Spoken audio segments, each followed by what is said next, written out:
on the Six Screens Telenetwork, earning the reputation of giving all the right ingredients, uninhibited in exposing the hard, cold facts about the Watchtower Society. Disney. Well, there you all are, and welcome in once again to another rockin' awesome night here in Boston. We are here at the Six Screens Control Panel, and we are monitoring Jehovah's Witness, ex-Jehovah's Witness activities all around the world. My name is Rick Farron, and I'm coming to you from the apostate capital of the world, as we say, right up here in Boston, Massachusetts. But anyways, boy, am I so thrilled. And, I hate to say this, I know I sound like a broken record, but I am so happy to see so many people coming in as of late. This is not the way it's always been.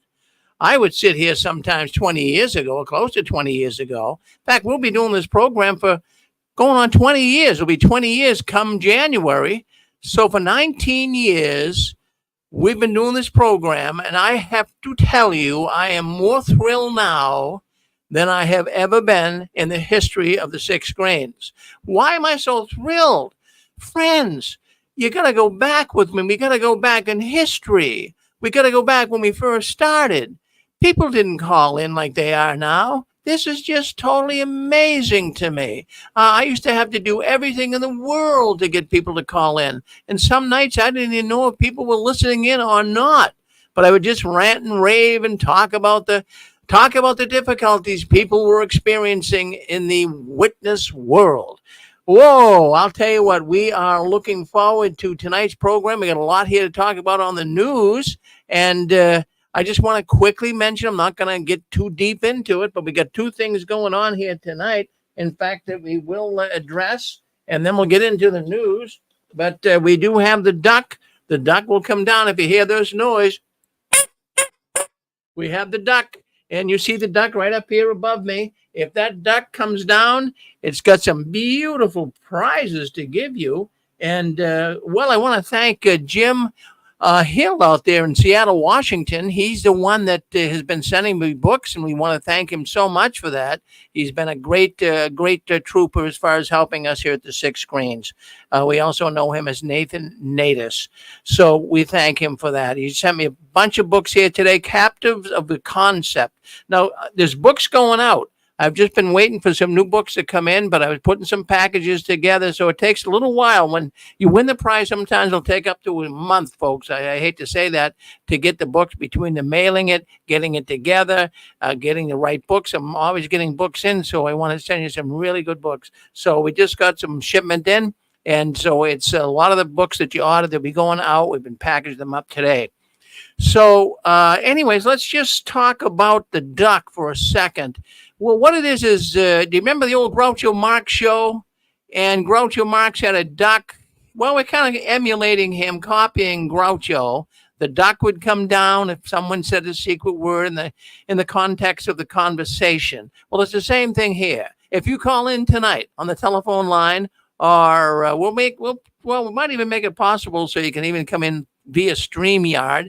But if you come in either way, or even on YouTube, if I catch a comment where the secret word is said, you're going to win a book. And if at the end of the program no one won the books, we're going to have a little contest here. We'll give you some clues to how you can guess the secret word and win the book. So that's number one. Number two is the convention. Yes, indeed. Don't you guys worry. You got a lot of people are so worried that, I don't have my tickets, Rick. I'm going to miss it. You're not going to miss it. Don't worry. We've got a number of months. Let's see. It's 12. Today it's May, June, July. So we're looking at 16 months. 16 months don't be 15 months. We got 15 months to get this thing all planned and get together. And we do have a first speaker. As a matter of fact, I'm not going to use her name because I don't know if I got permission to use it, but she wrote me and she wanted some tickets. She also told me that she's the head professor. She's the head professor of a college, a university. I won't say where until I get permission from her, but she's going to give a talk. She's the head professor. She's an expert on AI, artificial intelligence, and she wants to speak about artificial intelligence in the Watchtower. So we have our first speaker, where we're trying to get as many good speakers as we possibly can. But this woman is going to give a talk at our convention.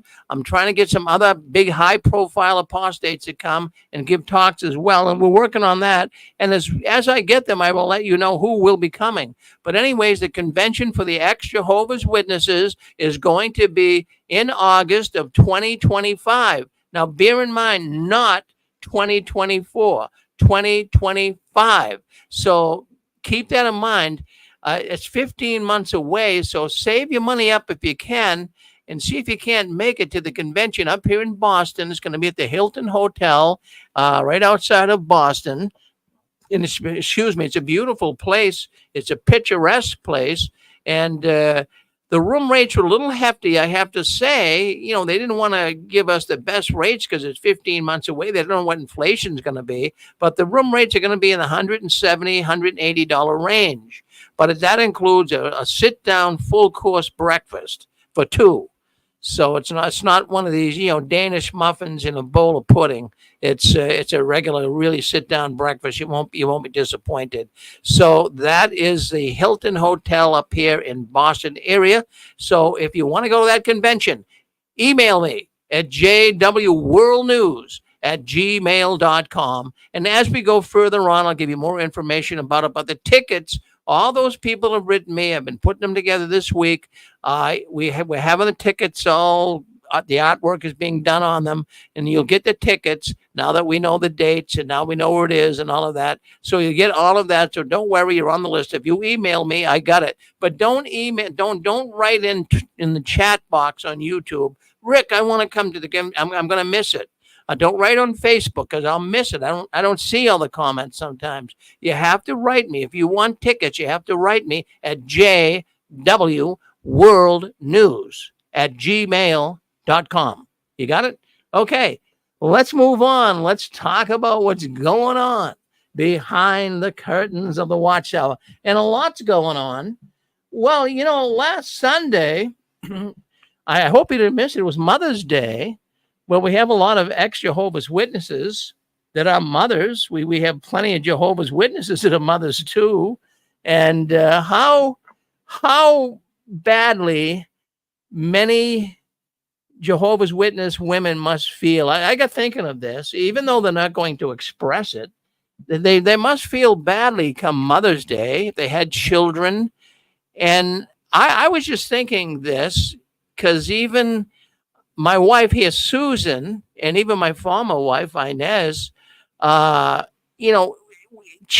had children that wouldn't even speak to them when they left the Watchtower. And then never mind wish them a happy Mother's Day. And never would they wish them a happy Mother's Day while they were in the organization either. But what really got me thinking about this is here you have Mother's Day, and now you have it on a Sunday, or it could be on any day really. But you got the witnesses meeting and then going out in service after the meeting. Now, most mothers in the real world, the sons, the daughters would take their mom out to dinner. They'd come over with some flowers. They'd buy her a box of chocolates. They'd buy her a balloon, do something and acknowledge that, hey, it's Mother's Day. You're my mom, and I only have one mother, and I love your mom. Oh, no. That does not happen that does not happen in the Jehovah's Witness world. Now, this is what does happen. Now, how would you like to be a mother? And so your husband and your sons, after the meeting, they want to go out in service, and they're going to go to strangers' houses, people they never met in the world, and kind of be nice to these people and kind of kiss up to them to try to recruit them into the cult, and can't even recognize their own mother. Is that kind of disappointing to you? Well, I got thinking of that. Gee, here these people can go out and spend time with all these so-called worldly people that they never even met, try to encourage them and be nice. We're sorry, but some participants may be experiencing temporary audio issues. Our teams are working to resolve this as quickly as possible. Well, okay, that was a message from a conference call line here. I don't know if anyone's experiencing audio or not, But that was from the conference call. We have a telephone line hooked up here so people can call in. As a matter of fact, I'll put that number up so people can call in here now. Let me do that right now while I'm thinking about it. So you'll be able to call into the program if you like and comment, and then we'll get back to the news here in a second. Just give me a second. I just got to get the right banner here and call in. Okay, here's what you want to do. See that right now on YouTube and Facebook. If you want to call into the program, that's the number that you would use. All right, let's just go back here for a second on Mother's Day once again. So I'm thinking here you have witnesses going out to, kind of honor. I'm going to use the word honor. They're kissing up to people at the doors, householders that they never even met, but yet a witness could not even honor their mother. And that's just my feelings on it. I mean, I don't know how you guys feel about it, but that was my position. And I got thinking about it last Sunday as well as all this week. That the witnesses will show so much attention to people they don't even know and ignore their mother. You only have one mother, and happy belated Mother's Day. Yes. Go ahead, Stephen. This concept of Watchtower not recognizing Mother's Day, that's not even scriptural. If you notice in the scriptures, there's a commandment.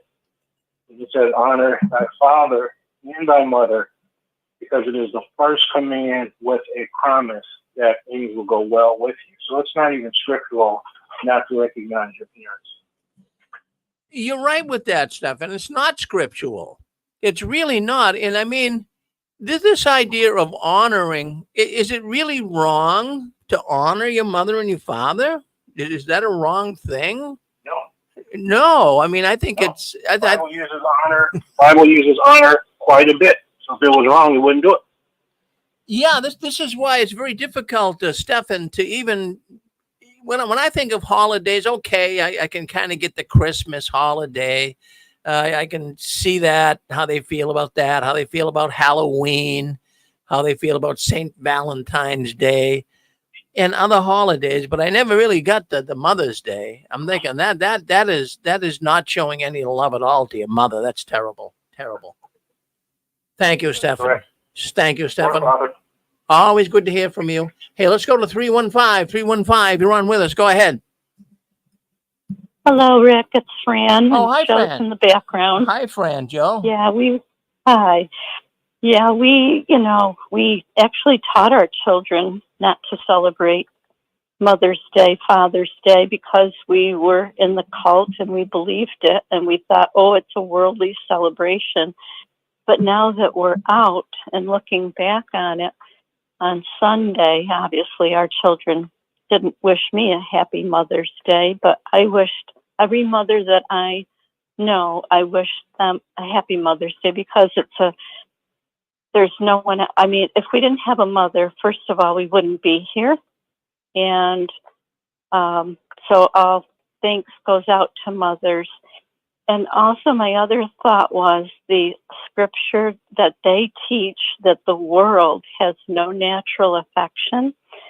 The Watchtower teaches its members to have no natural affection because they don't celebrate Mother's Day or Father's Day. So I never looked at it that way before until Sunday. But that's what I was thinking. Well, Fran, really that, in fact, it could bring sadness to a person. It could really bring it. In fact, it could bring sadness to a person very easily. You get. I'm not even going to use the word disappointing. It's dishonoring. It's dishonoring to have. And in fact, as I even mentioned, there were many witnesses going out in service on Sunday, Mother's Day, and trotting all over the neighborhood, talking to people they don't even know and cuddling up to them and encouraging them, but couldn't even give a greeting to their mother on Mother's Day. Pretty sick, It is. And, even on that subject, I won't bring up who, but this happens a lot in the Jehovah's Witness world, where you might have a mother who is not doing good. She's getting older and her health isn't good, and she's kind of falling through the cracks, but she's still kind of a witness and hanging on. She might not be able to get to all the meetings, but she still loves Jehovah, so to speak. And yet the children, and I've witnessed this, the children don't have much to do with the mother at all. And the mother really could use the, Sad. yet sad, the mother could use the encouragement from her children. As a matter of fact, they'll go out and service and pioneer, and like I say, knock on doors all over the place, and you'll show honor to all the neighbors they don't even know. But even to bring their mother a cup of tea because she's not feeling good would be going way out of their way, you know? Mm-hmm. Terrible. That's true. So Terrible. true. It is. Well, Fran, Well, it's always good. I'm glad you mentioned. No, I'm glad you mentioned it, Rick, because I was thinking, the same exact thing. Yeah, and hopefully, we talk on the six screens about what the Watchtower might do for new light. I would hope they could look and shine the light brighter on this subject. That doesn't do anything to attract anybody to this religion if they find out you can't even celebrate Mother's Day. But what is that going to do to a So person? true.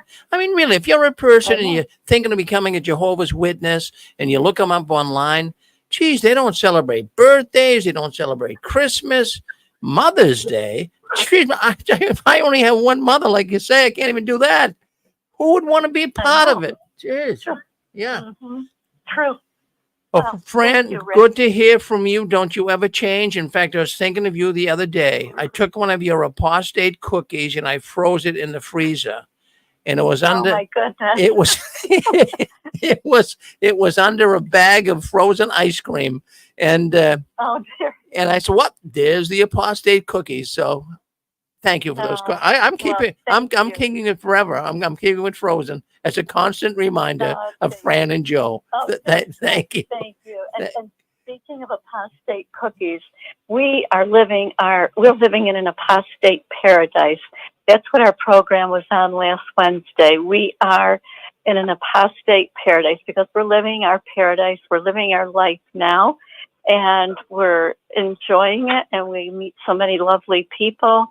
And we thank you again for, getting us started. We really appreciate that. Well, I know you do, and I thank you for saying that, Fran. But I tell you, you guys you really do a good job. And you saw something that I find you guys are very unique.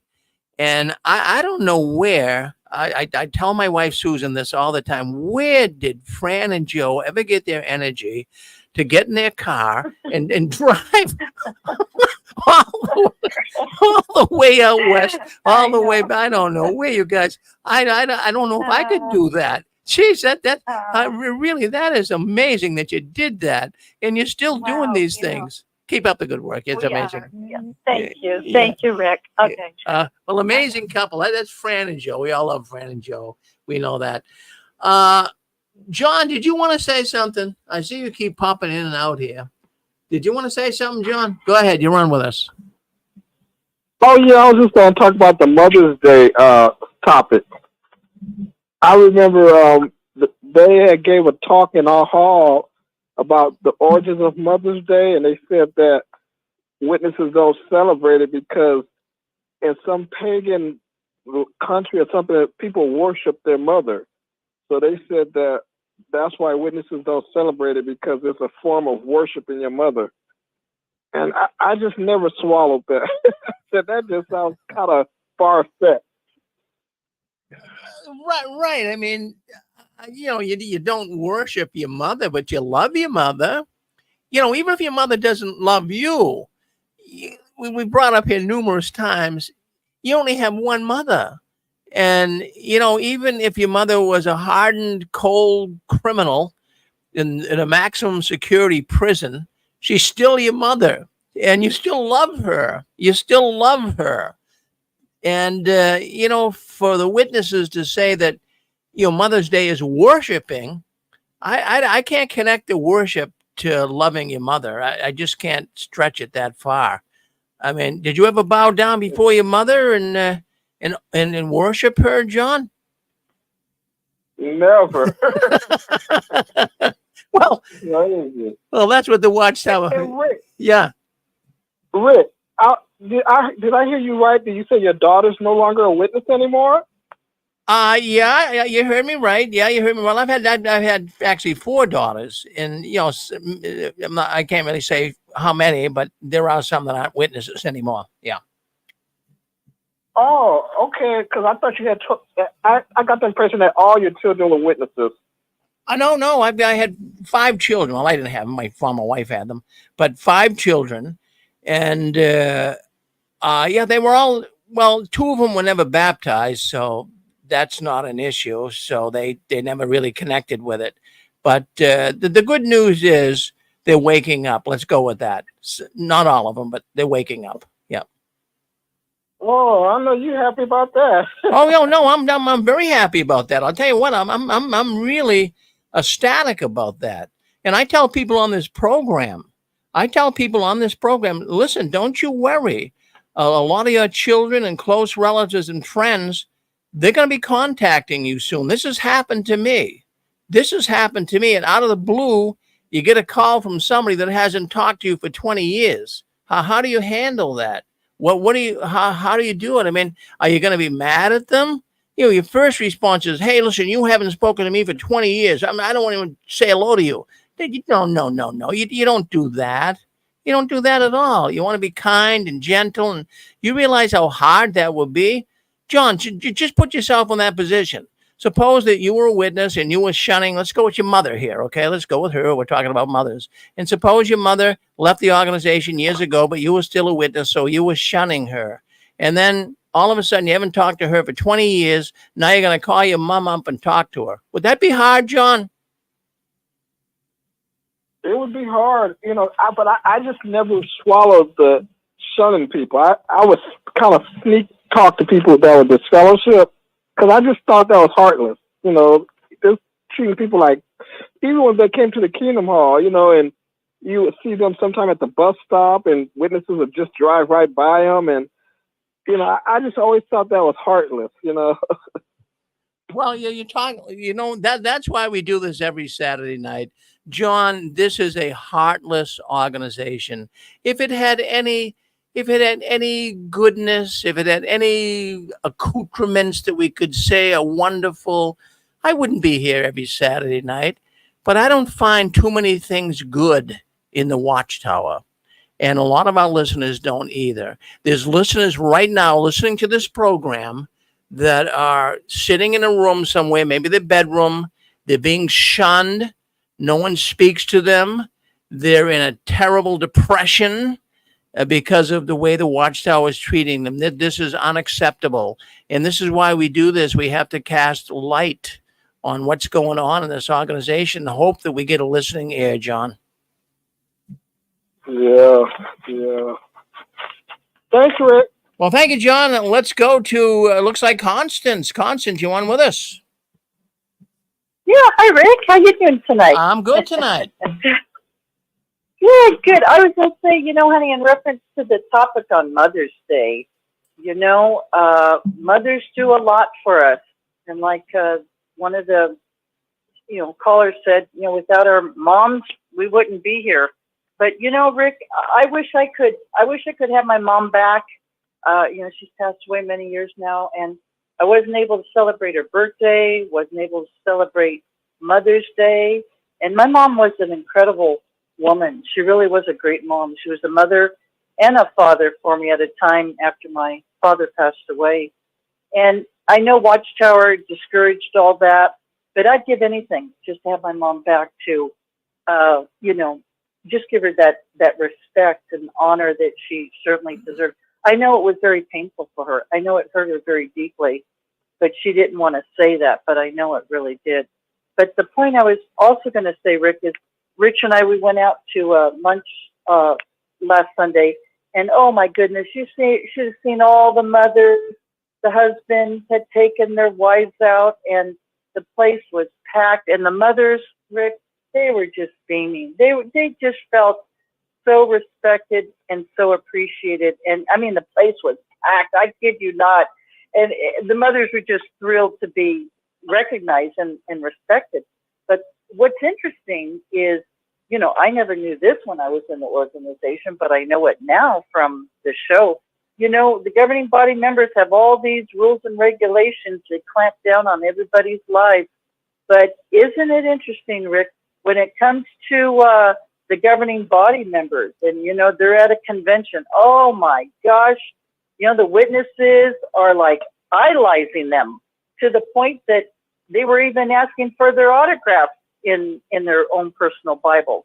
Now, to me, that is such a hypocritic thing. It's not a hypocrite. It's hypocrisy, and it's such a double standard. I mean, they're being idolized, and yet they're saying, "Oh no, you can't take your mom out, for Mother's Day." And like the brother said, the scriptures do say, "Honor your mother and father." You're not worshiping them. You're just showing them respect and for everything that they've done as a mom in your life. So that's what I wanted to say. Oh, hold on. Rich wants to say something. Yeah, Rick, I just have a couple of thoughts I want to, put across. My mother, both me and my sister were Jehovah's Witnesses. So for 20 years, we didn't celebrate Father's Day, Mother's Day, nothing like that. Although the fifth commandment tells us to honor thy father and mother. It's a commandment, they etched in stone. And I heard years later, after my mother had passed, how heartbroken my mother was that we did not acknowledge, neither me or my sister acknowledge Mother's Day. And that left me with so much depression and anger. But, I thought my mother understood we're Jehovah's Witnesses, but it didn't make sense. You can't send some flowers or take her out to dinner or something on Mother's Day. What a really sick organization that is. And the real reason they don't want you to celebrate Mother's Day is because they don't want you having anything to do with worldly people, even if it is your mother or your father. They don't want that. We could, as witnesses, justify Christmas that year and Jesus wasn't born on December 25th and all that. But there's, you were right. We don't. If you send your mother some flowers or take her out to supper on Mother's Day, that's not worshiping her. You're not praying to your mother. We all know that we pray, to our Heavenly Father through Jesus. This Watchtower just hurts people, and it hurts people. Thank you, Rick. Well, Dick, good comment. Really, I really appreciate that. No doubt. I mean, it's something that we all have to think about now that we're out of the organization. But I was even thinking about that when I was in the organization. My goodness, why can't I say Happy Mother's Day, Mom? Okay, let's go to Massachusetts. I think it's Susan. Susan, you're on with us? Hi, Rick. Again, I wanted to mention Mother's Day. I remember hearing a talk from the podium that said that the Pharisees didn't want to give things like the tenth that they were supposed to give to the temple. They would call it Corban, but say, well, it's dedicated to God. I don't have to do it. So it's the same thing with Mother's Day. They're supposed to honor their mothers, but they're saying, well, I'm a pioneer. I don't have to honor my mother, or I need to be at the meeting. I don't need to give that honor, that time to my mother because it's due to the Watchtower. The Bible says don't do that. So again, if they're supposed to be following what the Bible says, they're God's spokesman on this earth, why are they twisting the scriptures? And one more thing, too, I wanted to mention about people commenting here on the 6 screens. Because you were mentioning about the heart condition. And what it shows me is when people start commenting and telling about their situations or they have something to say, it's showing that their hearts are waking up. Their heart condition's getting better. And it's showing that they're healing. So that's a really good thing when people call in. Or they have, even if they don't call in, if they have the desire to call in, one day they will. They'll get brave enough. But their heart conditions are getting better and they're healing from what the Watchtower teachings have done to them. Well, thank you, Susan. Really, thank you very much. I always enjoy you calling in here. Of course, you're right in the next room here, and you're monitoring our network here. You're monitoring our radio network, so we want to thank you for doing that. You're doing a good job. Thank you, Susan. I just want to ask you one question, Susan. Did the audio go out? I got a message from the conference call here that the audio went out for a while. Was it out for a while or no? No, not on the phone. That's what puzzled me. There was nothing. Oh. I don't know what. I didn't get any message, and so So I'm in the dark about that. Okay, yeah, I was kind of in the dark myself. But, I saw on Facebook this week, folks, I saw a picture. It made my eyes water a little bit. And it had to do, I suppose we could tie Mother's Day into this, but it was a picture of a grandmother, and her daughter was there with her, and her two little granddaughters were there hugging the grandma. What a wholesome picture that is. Well, what a heart wrenching picture that is. It actually kind of like made me a little teary eyed to think how nice it is to be a normal person. How nice it is to be able to be with your grandchildren and be with your daughter or your son and be with their children, enjoy life with them. The Watchtower's taken that away from people. A very wholesome, normal, wonderful thing that people can do in life to make their trek in this world a little bit easier. And Watchtower pulls that all away. How sad it was, but it was a beautiful picture on Facebook. Well, let's see what else is going on behind the curtains of the Watchtower. Well, I don't know if you noticed it or not, but boy, I will tell you, I have information coming in here to the 6 screens that is unbelievable. But before we do that, I'm going to go to 602. 602, what do you have to say? You're on with us. Hey, Rick, it's Gigi, and I was going to just talk to you about, on Mother's Day, not every country in the world celebrates Mother's Day. Some celebrate, Parents' Day, for parents, and some celebrate it in different months, different times. But almost every country has its own little traditions, and they're different, and they change it doesn't coincide always to the American one. But here's the point. Going back to that word tradition, Watchtower, they hate the nation state. They hate whether it's right now we're in the United States, so they hate the American nation state. But they also hate the Japanese state. They hate the UK state. They hate the idea of individual countries. They love the idea of a one world government and paradise earth. That's what they teach. So one of the reasons also why they hate Mother's Day is because it gives you identify with everybody. We don't have to celebrate Mother's Day on today, but we choose to because as a society, we get together and we as a society, as a group of people, have a tradition, and like you say, we honor our mother, and they don't want us to join in that because then you start now becoming a believer into a nation state. They hate the nation state. They want you to hate America and all of its traditions, because then if you love their traditions, you're going to be at a crossroads.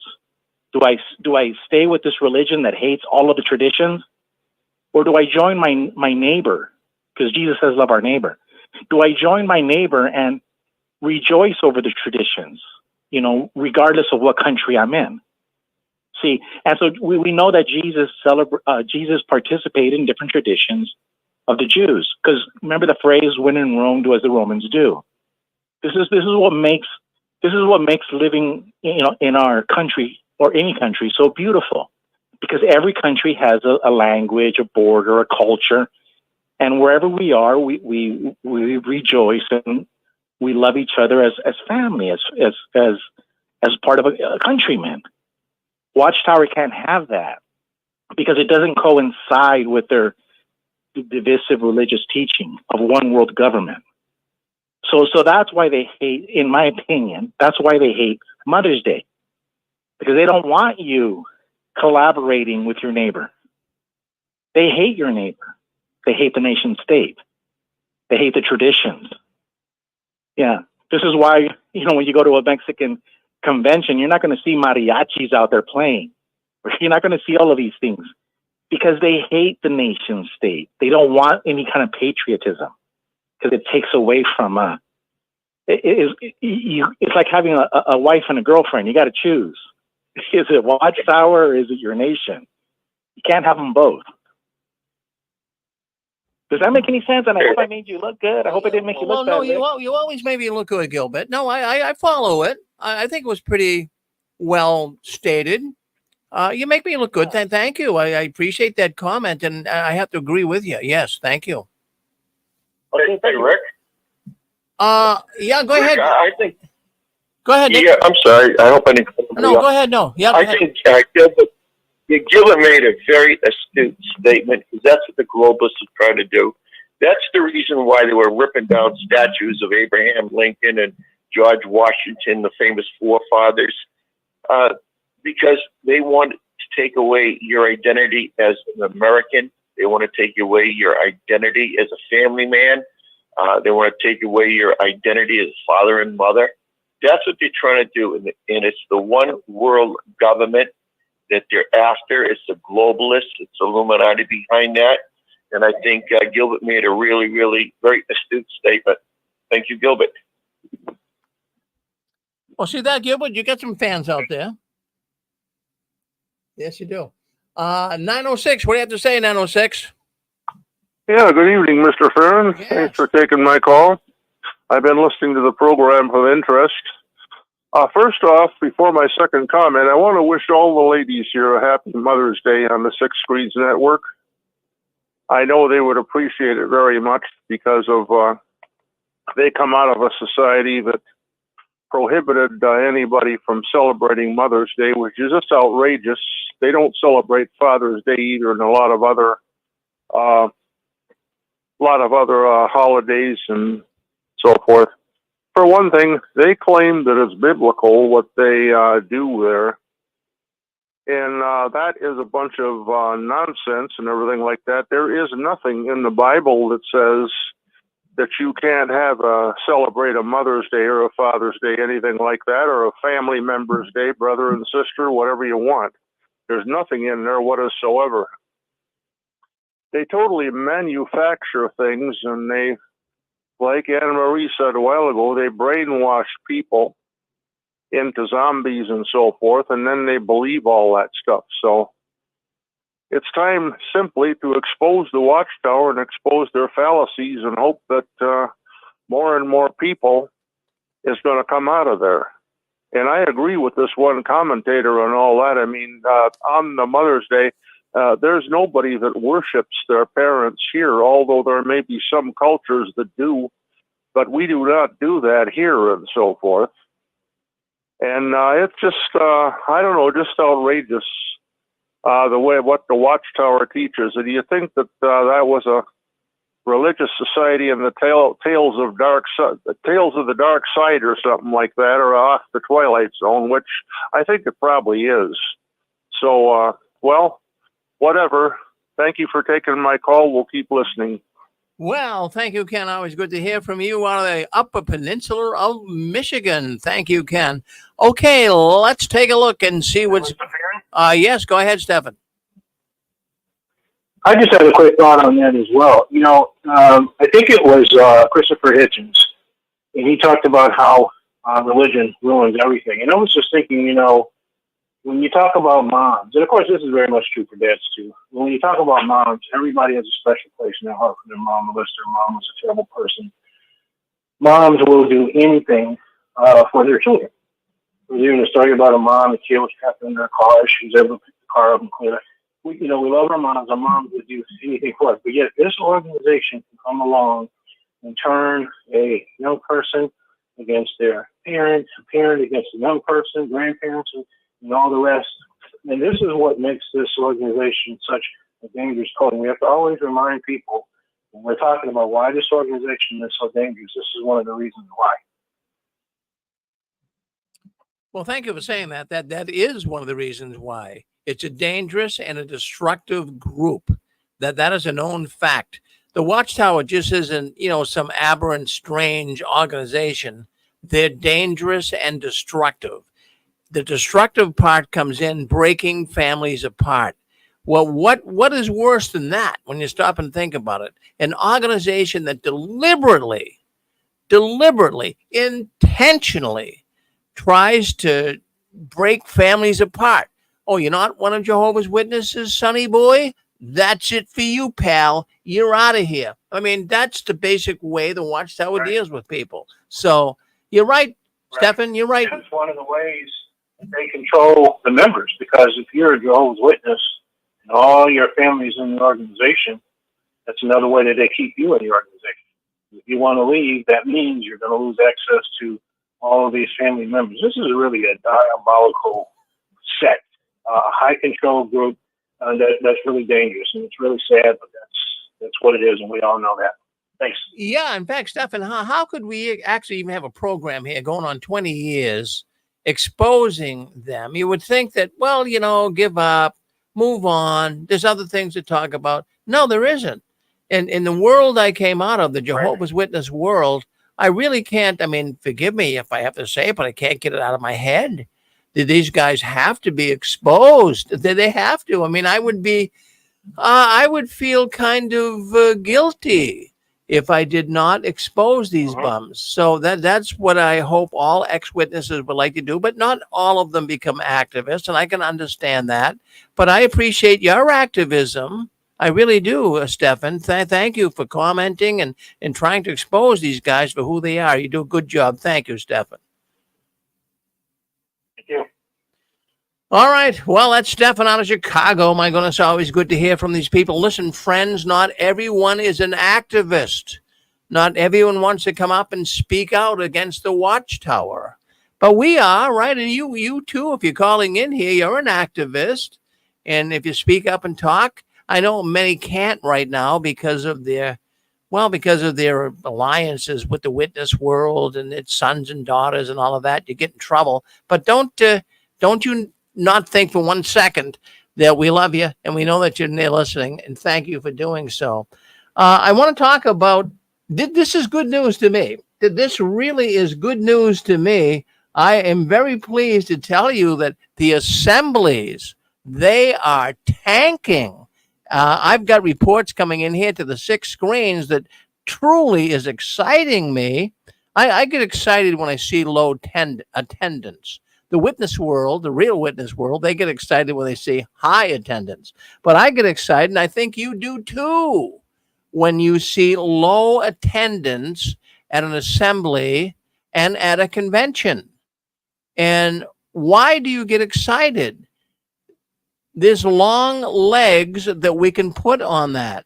Now, I got reports coming in here today to the 6 screens about an assembly. I'm not going to tell you where. The person's kind of skittish about it. But at this particular circuit assembly, they used to get about 1,000 people that would show up for the circuit assembly.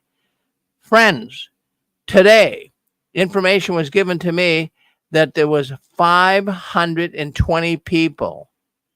It literally felt empty. The person who reported this said it really felt empty.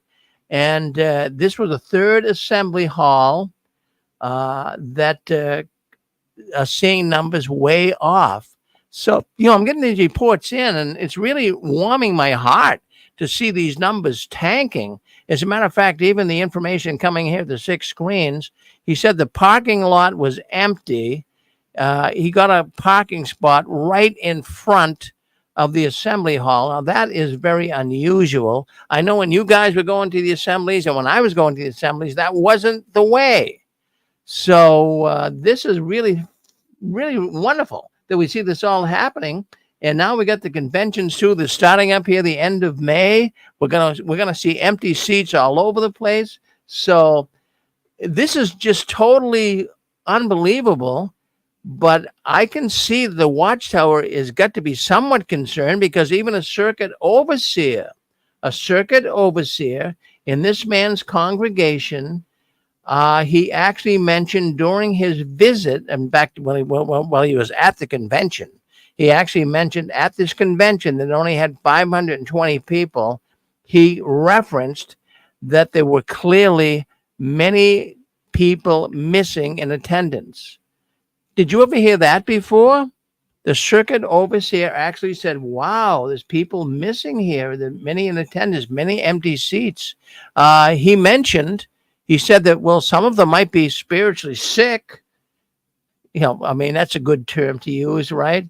and he hopes that they'll be able to be here next time. And ironically, I'd never heard of this ever before. But even in the talk, he brought up in the talk, and of course, he was suggesting that, maybe some weren't there because they're getting misinformation from some apostates. So, I mean, boy, the Watchtower is really on guard. They're starting to see this. For a circuit overseer to actually mention, look at our low attendance. We hope they'll be here with us next time. 580. Yes, go ahead, Chewy. You're on with us. Go ahead, Chewy. Hey, that's happening all over. There was one I listened to on a live feed. I didn't post it or anything because it was kind of a long explanation, but it's the same thing. There was a talk out of Mexico this past week. Said exactly almost word for word from a CEO. So it's happening all over. That's all. Yeah, I mean, for the circuit overseer to bring it up, you usually when there is low attendance, you won't make any reference to it because it gets people thinking in the wrong direction, Chewy. But for the circuit overseer to actually bring this up and say, wow, and then he tried to really counteract it. He was more or less saying that, many of the witnesses are looking on websites that are apostate and listening to these podcasts and what have you that are apostate. In fact, he even brought up that 99% of the, before I go to that point, I just want to bring this up. He said that, really, you have to make sure that this is not misinformation that you're hearing about. He was saying that many Jehovah's Witnesses, as they read the Watchtower, he says the Watchtower makes references in there to scientific facts, makes references to religious facts, and check them out. Go to your library and check these out. And the Watchtower is 100% sure that before they put something in the magazines, it's right. No, it's not right. He's encouraging witnesses to go to the library, go to your choice library, and look up Jehovah's Witnesses and see exactly what their references are when they say such and such made a comment, such and such said this in the Watchtower magazines, whether it be a scientist, whether it be a theologian. Go check it out in the library, and you'll find the real facts. Well, 99% of Jehovah's Witnesses will never go to the library and check out what the Watchtower is saying. They're just going to kind of believe what they say is the truth. That's a bluff. That circuit overseer it's a bluff that he's calling on the witnesses. No witness is going to go to the library because they feel the Watchtower is already telling them the truth. They don't have to do it. And then if they do go there and check things out, and they go to the elders and say, look, I found this at the library. Maybe they found the 30-year slave book. Well, whatever they would find, and they go back to the elders and say, I found this. Well, now you're in trouble. So what an illusion. What an illusion the Watchtower sends out to people. They don't really want people checking their references, that they know darn well they won't. This Watchtower organization has people so loyally adhered to it that there's no way a witness is going to go to the library and check things out because the circuit overseer said it. And, he's saying this circuit overseer, from the information coming in here to the 6 screens, he was saying that, you go many times, the Watchtower uses references from certain people, and you can rest assured that it's true. And if you don't think so, go to the library and check it out. Well, okay. Well, I'm going to give you one instance here where the Watchtower was deliberately misquoting information from a biblical scholar. And just for the record here, maybe you're hearing this for the first time, but there was a man by the name of Julius Manti.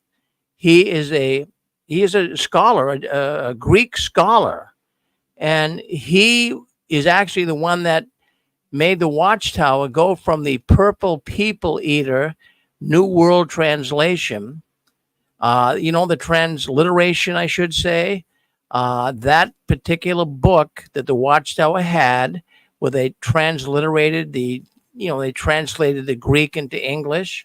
Well, they had a purple edition, but that particular book was taken off the market, so to speak, and they had to change it to a dark blue version. That was because of Julius Manti. They quoted Manti in the first edition, and they quoted Manti as saying something he didn't say. And consequently, he was going to sue the Watchtower. So they took that book off the market. Is no longer available. That's the Purple People Eater. If you have one, hold on to it. It's a collector's item. So they misquote. They say that certain scholars, certain scientists, certain this, that, everything else back them up, and they don't. They really, really don't. So, we caught them doing this, but, no one's going to go, even though the circuit overseers, go and check this out for yourself. Find out for yourself. Go to a library, check it out. No. They know that 99% of the Jehovah's Witnesses will never check things out. So I just want to bring that up today. It's unbelievable that this happens in the Watchtower. And how many times have you read in the Watchtower where someone says, at least the writings in the Watchtower will say, someone said, a person said. They don't name the source. They do that a lot. I even noticed that when I was a full-fledged witness. Are they really giving real facts? Are they really giving the real truth when they say someone says? Why don't they identify the person that said it? So I think that's fascinating. And I'm so glad that circuit overseer, I never would think a circuit overseer would bring up the fact that, wow, we have so many empty seats. So many people are spiritually sick. This is happening all over. It's not just at this one particular assembly. As you just heard the caller say, it's happening all over. Well, you were on the 6 screens, JW World News. I'm glad you're with us here tonight. My name's Rick Farron. I'm coming to you from the Boston area, and I am so glad to have you with us. I think it really makes for a good, well-rounded out program, and I'm so happy to have so many people commenting as well on YouTube. But, in this week's Watchtower, it really drives me nuts as I examine, because I hate to even have to do it. I hate to get in and start reading some of these Watchtower articles, but this one really got my attention. And I have to say that the Watchtower is very good in fudging the numbers or making the numbers seem bigger than they are. I mean, we know the Watchtower is great at that, right? Well, in this week's Watchtower, so they're saying, they're really bragging, they're braggadocious, I would say. They're saying that 1 million have been baptized in the last 5 years. And they say how wonderful that is. Well, is it really wonderful? Is it really true? Now, let's just take a look at this. The peak publishes for 2019 was 8,683,117. That was the peak publishes for 2019. Now, the peak publishes for 2023 was 8,806. I'm sorry. Let's go back and just reiterate this. The peak publishes. The peak publishes for 2019 was 8,683,117. Bear that in mind. 8,683,117. They say that was the peak publishes for 2019. Now, the peak publishes for 2023 was 8,816,562. So they're saying how wonderful it is that we've had 1 million baptized in the last 5 years. Well, I've run these numbers and looked at them, and here we have, only 133,445 more publishers in the last 5 years. So they're talking about 1 million more baptized, but the publishers are only 133,445. So what does that tell you? They're telling you, wow, we had so many people baptized. We had 1 million baptized in the last 5 years.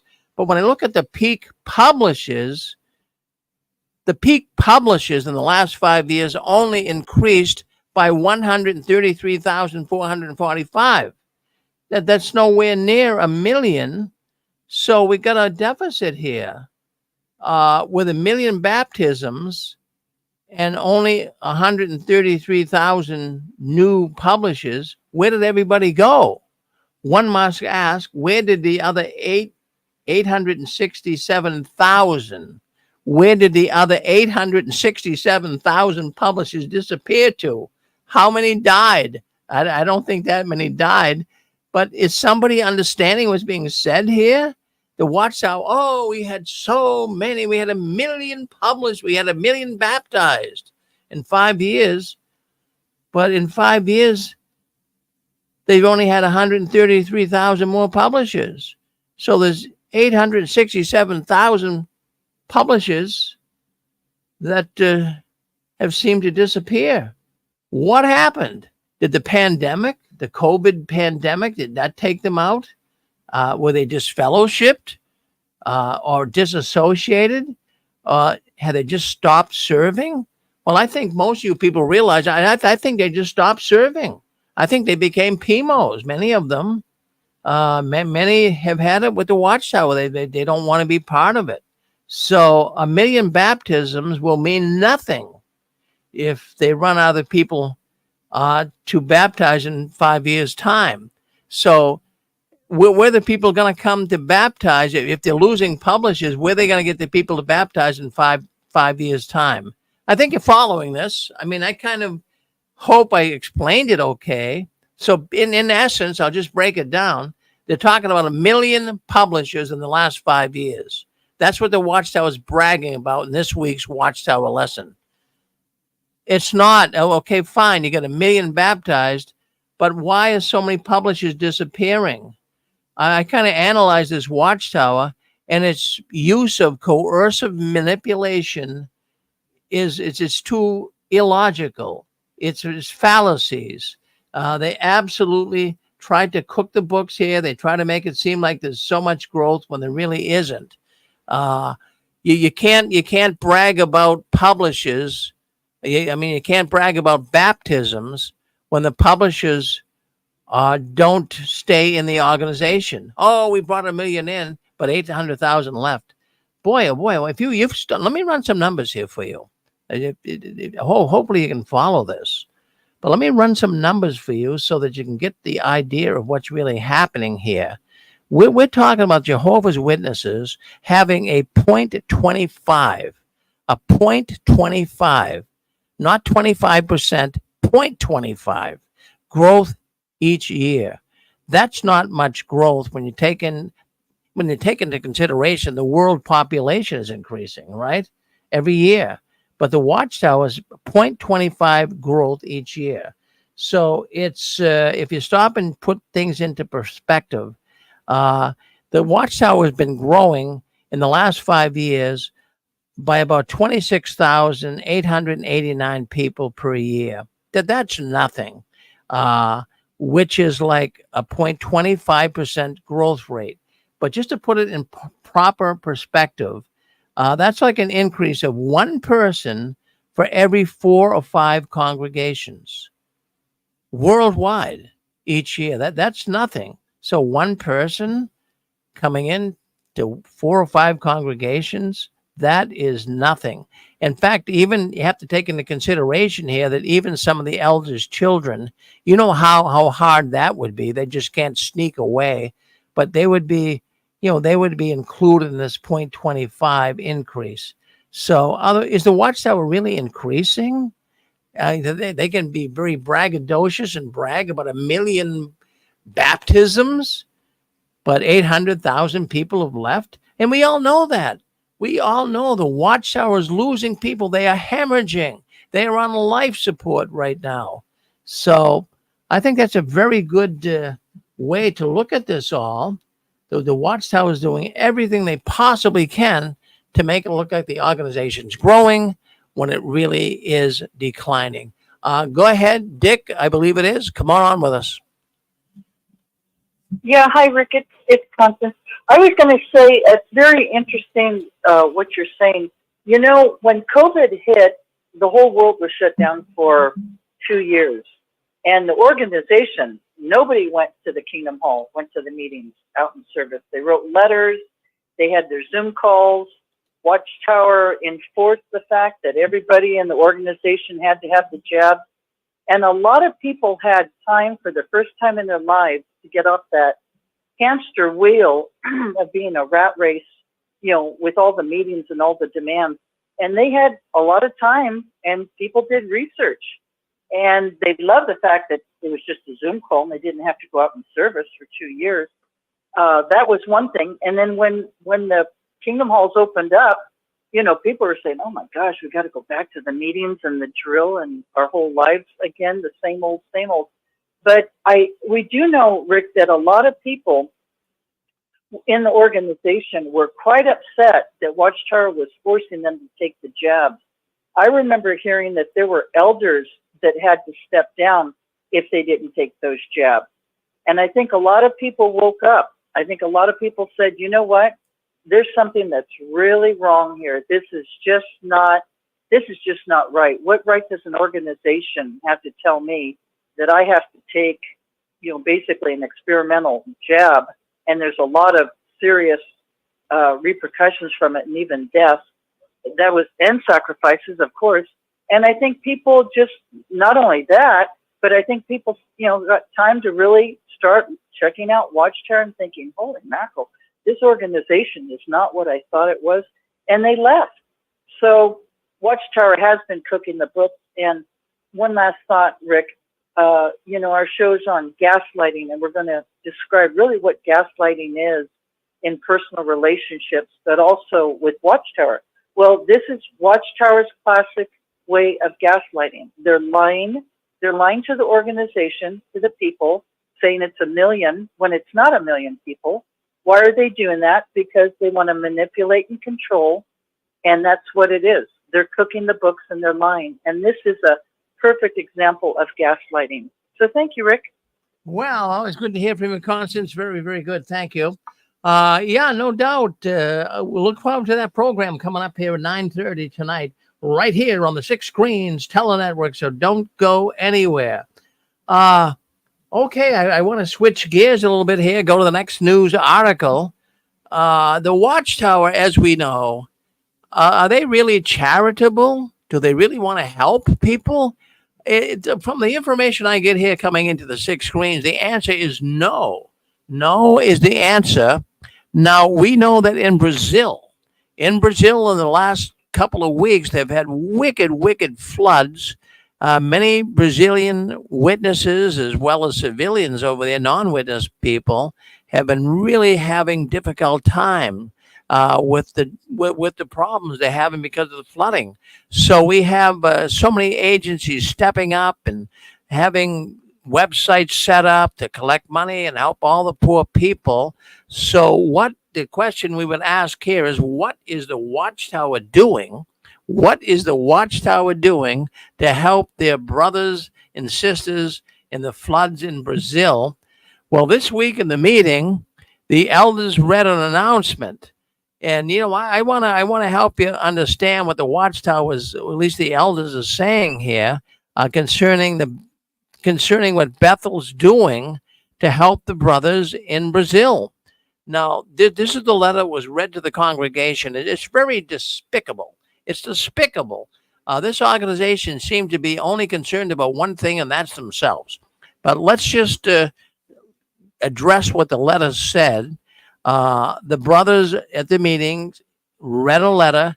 We strongly discourage brothers from participating in online fundraisers to help the affected brothers. Do you smell something going on wrong here? I mean, I do. So they're discouraging you. Now, there's been many of the government has set up websites. People have set up, agencies have set up websites to help the poor people that have been affected by the flood in Brazil.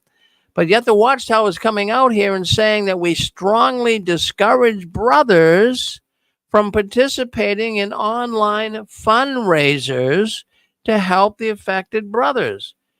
Does this pass the smell test to you? Does this make any sense to you? I mean, I'm sure a lot of people listening to this program at times, you felt heartfelt feelings towards some people in some countries and you donated. But here the Watchtower is telling you, don't do it. don't dare get involved in sending money to online fundraisers to help the affected brothers.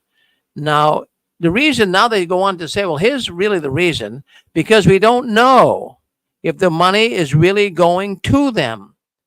I mean, if you sent money to the Watchtower to give to the poor brothers and sisters in Brazil, would you know if the money was going to go to them? The answer is I wouldn't know. So they're saying the excuse here is because we don't know if the money is really going to them and who is behind these fundraisers. So we encourage the brothers who want to help use a certain website. I'm sure it's connected with the Watchtower and what have you. So first of all, they started with a very strongly discourage, which means that for them, we're not going to ban it.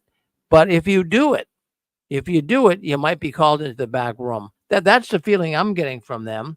So, I mean, when the Watchtower comes out and suggests these things, all you have to do is go to the meeting and say, well, I gave some money to the brothers in Brazil by donating on this online site.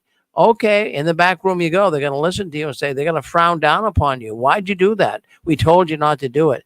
It's very hypocritical to deny the help that some are giving through these different funds. I mean, it's a crowd sharing, a number of what is crowd funding? What is crowd sharing? A whole lot of people give a little bit, and it really would help.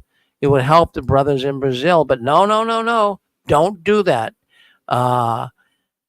So I want to bring that up because the Watchtower doesn't seem to want to do too much to help the brothers in Brazil. You can basically give us the money. We'll take the donations and then we'll give it to the people we feel really need it. So is this really the way that an organization should work? I mean, if the country has allowed money to come from various resources, various websites that really could help the poor brothers in Brazil, don't you think the Watchtower would say, fine, that's good, help the brothers, no matter how you can help them. But no, they basically want you to go through them. So what do you think? Do you think the Watchtower really is charitable?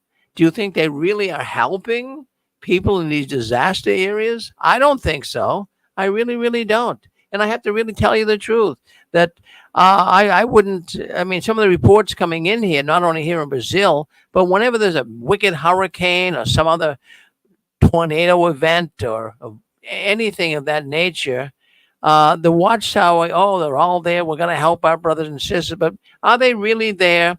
Are they really helping? I've never had anyone call this program and say, Rick, I was helped by the Watchtower when I was really down. My house got destroyed. Yes, go ahead, Dick. Yeah, just a quick thought. The Watchtower has taken in billions of dollars over the years in donations. And they will tell you the money is going to the worldwide witnessing work. It's a BS story if there ever was one. No pioneer ever got any gas money. No pioneer ever got any salary, not even a stipend. They take that money and they're buying Jeffrey Jackson a Bentley and all those other things. What a fraud this organization is. I hope people wake up. Thank you, Rick.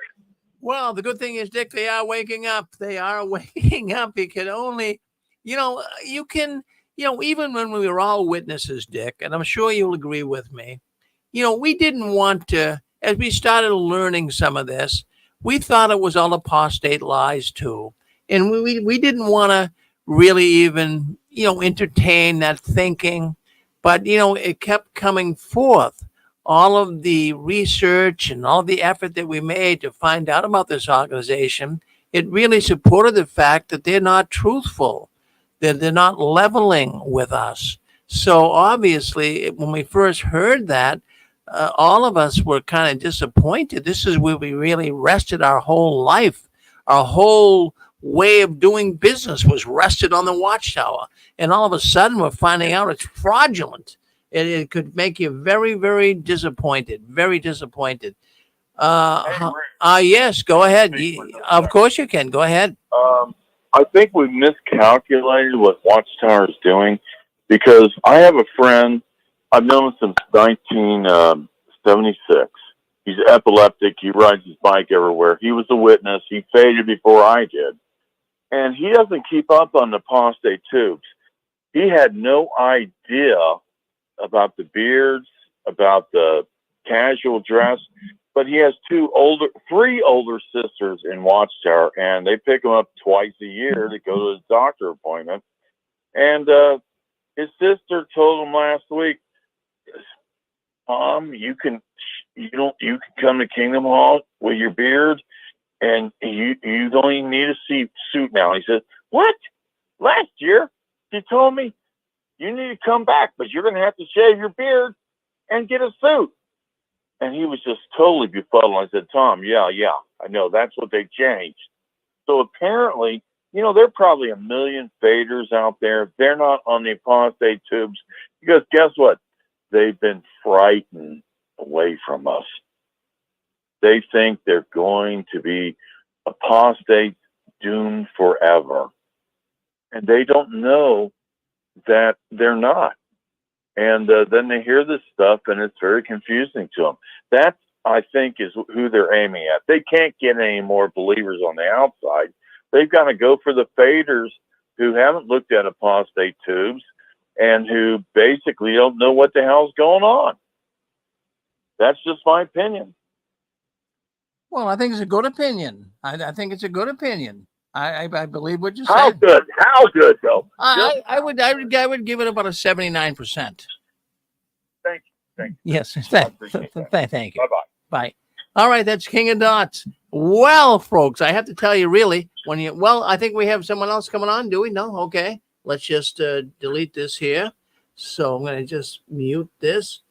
Well, anyways, you listen to JW World News. That's the news the Watchtower doesn't want us talking about, but we're talking about it here every Saturday night and tomorrow. Don't you I want you to remember this. Don't forget it.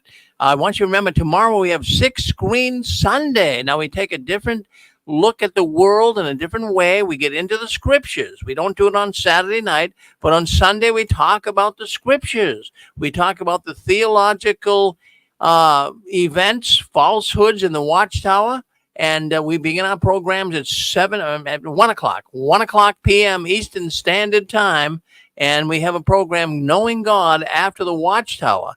Now, tomorrow, Scott and Jody will be discussing spiritual abuse once again. Spiritual abuse. You have been spiritually abused by being in the Watchtower. Then at 2 o'clock, we go to JW. It's a program all about JWs telling their story of their trek in the Watchtower. That's at 2 o'clock. 3 o'clock, we do JW World News Sunday edition. Then we go to the Christian Court. Wow, peculiar questions answered about Christianity. That is tomorrow at 4 o'clock. 5 o'clock, if you have questions at all about scriptures, we have a man that was associated with the Watchtower Bible and Tract Society Writing Department. He'll be coming on. His name is Jay Hess. If you have any questions at all on the Bible, Jay will answer them. He's coming on tomorrow at 5 o'clock right here on the 6 Screens Telenetwork, so don't miss it. All right, let's take a look here. I want to bring up another subject. That I think you'll find very, very fascinating. I never thought about it. It's the 20 years that I've been doing this program. Say close to 20 years. But this one really got my attention, and I think it's going to get the attention of the audience out there as well. It was about a sister who aborted her pregnancy to avoid being shunned, and she now regrets it. So I'm really wondering, and not to put any guilt on anybody here, but I'm really wondering how many sisters actually aborted their pregnancy to avoid being shunned, and now they regret it. Well, this information that came into me at the 6 Screens here is concerning a 43-year-old sister.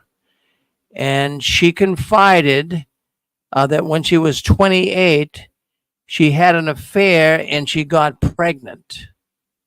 Now, the guy was willing, that is the man that caused the pregnancy, her mate, so to speak, the guy was willing to take the relationship further, and go on and perhaps even marry her. But she rejected him because he refused to become a Jehovah's Witness. Do you get the gist of this story here? This story can be a little really heart wrenching when you stop and think about it. So here, the woman becomes pregnant. She's a Jehovah's Witness. She got pregnant by a non-Jehovah's Witness man. Now, feeling that she would be disfellowshipped and shunned, she chose to have an abortion. Yeah, she chose to have an abortion. And what do you think about that? So she basically had that abortion based on the fact that the one who caused her pregnancy, the male, he didn't want to become one of Jehovah's Witnesses. Do you think that has happened? You think that has happened with other Jehovah's Witness women? Boy, I'll tell you, that's a story to really stop and think about. We could really dive deep into that. Pixie, what do you think? Come on, Pixie. Well, first I was going to recommend a film when you mentioned the Amazon. My heart goes out to the people in that flood down there. There's an Oscar-winning film with a young Robert De Niro that is a wonderful picture called The Mission. And the situation in the Amazon is different now, more greed, but that movie's a must-see, and I think any witness or ex-witness would enjoy seeing that picture. It's quite the movie. I think they won a couple Oscars. My heart goes out to the woman that had the abortion and didn't marry the man that sired the child. That probably happens more than we know. The witnesses do not seem very encouraging of young couples or unwed mothers or anything having to do with the next generation. I'm alone in the world partly because of the witness doctrines of not having children. When you get older and you don't have much family, it's a very, very awkward situation. So, and I do think with your statistics and numbers there, first of all, the witnesses aren't as bright as you to look at that figure and realize what it is. But the very, very old, sadly, were swept off the stage of the modern world in the pandemic. And Ask Dr. Drew has had guests on. They're finally having suits against the drug companies, and the numbers of deaths and complications are finally being known. So most of those dear older ones were swept off the stage at that time. Well, thank you, Pixie. Thank you. I'm glad you brought that up about Robert De Niro and that. Was that a documentary of some type? No, it's a Hollywood action-adventure movie. It's called The Mission, and it's very exciting, and it's about early missionaries going into the Amazon. But the dynamic with the churches and the natives, part of it is still the same, but it's a very exciting film. Well, I'll have to check that out. Well, thank you, Pixie. Yeah. Thank you for coming on and speaking up. I always appreciate you coming on talking. Thank you, Pixie. Yeah, so, you're with us. Go ahead, Michigan. I think it's Mike. Go ahead, Mike. Well, just a quick comment. Well, you mentioned about the abortion. I don't think that the Watchtower condones abortion, Rick, as far as I know. I didn't quite understand your point there. Well, no, I understand that. I mean, they're not in favor of abortion like other Christian. Well, witnesses aren't Christian, but they reject the idea of abortion. But what you have here, and how many times has this happened, Mike? Now, this information coming into me here really startled me. You have a 43-year-old woman today. She when she was 28, she aborted a baby. Because the father of baby was not a Jehovah's Witness. And, she evidently sat down, talked to him, and, would you become a Jehovah's? I'm not saying this happened, but I'm saying let's just hypothetically think it could have with someone or her. that, if you become a Jehovah's Witness, I'll keep the baby. But if you're not a Jehovah's Witness, I'll abort the baby. I mean, really, what do you? It's sad. Well, what do you think? Look, this whole story is stupid. So this bitch thought I'll abort my baby, but I won't marry this guy. I think abortion is a worse sin than her marrying this fool. That's silly. Well, no, I believe that, but I mean, this information came to me, and I'm saying, wow, how do I know it's story? How do I know it's real? Because I mean, I never talked about this on the 6 screens, but it seems real to me. I think it could happen quite a bit. You have a sister that got pregnant by a non-Jehovah. Women have abortions every day, Rick. Nobody gives a shit about it, I guess. But I'm just saying it sounds ridiculous. You're saying she's worried she's going to get shunned. Well, I'm assuming they will disfellowship you for having an abortion, and she had an affair. So, well, I mean, it was all kept secret. I mean, she didn't come out and tell anybody that. Okay. So she's 28. Well, this woman doesn't have. Well, if she had any faith in God, Rick, God knows what she did. She knows that she killed her baby. So this woman's a fool. Well, the point though of the whole discussion here is how many witness women has this happened to? How many babies have been aborted because the father was not one of Jehovah's Witnesses? I mean, think of the Watchtower doesn't condone abortion. The Watchtower would never tell somebody to have an abortion. I know they wouldn't, but that I think you're going above and beyond what we're even talking about here. That the point would be, I'm asking you, Mike. I'm asking you as a listening man calling into the 6 screens. Do you think that this is an isolated case, that just one woman had an abortion because she had an affair outside the Watchtower and the father was a... I have no idea, Rick. Well, the way the world is now, I guess a woman's supposed to be happy about having an abortion. You're supposed to go have a party when you have an abortion. That's the way the world is. Well, I wish at times you could, sit down and become more sensible. It's okay, though. I love you. I love you, Mike. Sensible, Rick. I'm no, I understand. All right. I don't think a woman is going to have an abortion because of the Watchtower. Usually, if she has an abortion, it's because of the. Well, I just read to you that she went and thought about it. She asked the man that made her pregnant, the father, do you want to become a Jehovah's Witness? He said no, so she aborted the baby. How many times did that happen? Let's move on. We got a lot of callers coming on. Let's go to Jim Hill. Let's go to 206. Hi, Rick. How are you doing? I'm good. I've got a slightly different take on this topic. Goes back to when I was about 18 years old. I was a pioneer, and this was in the early 1970s.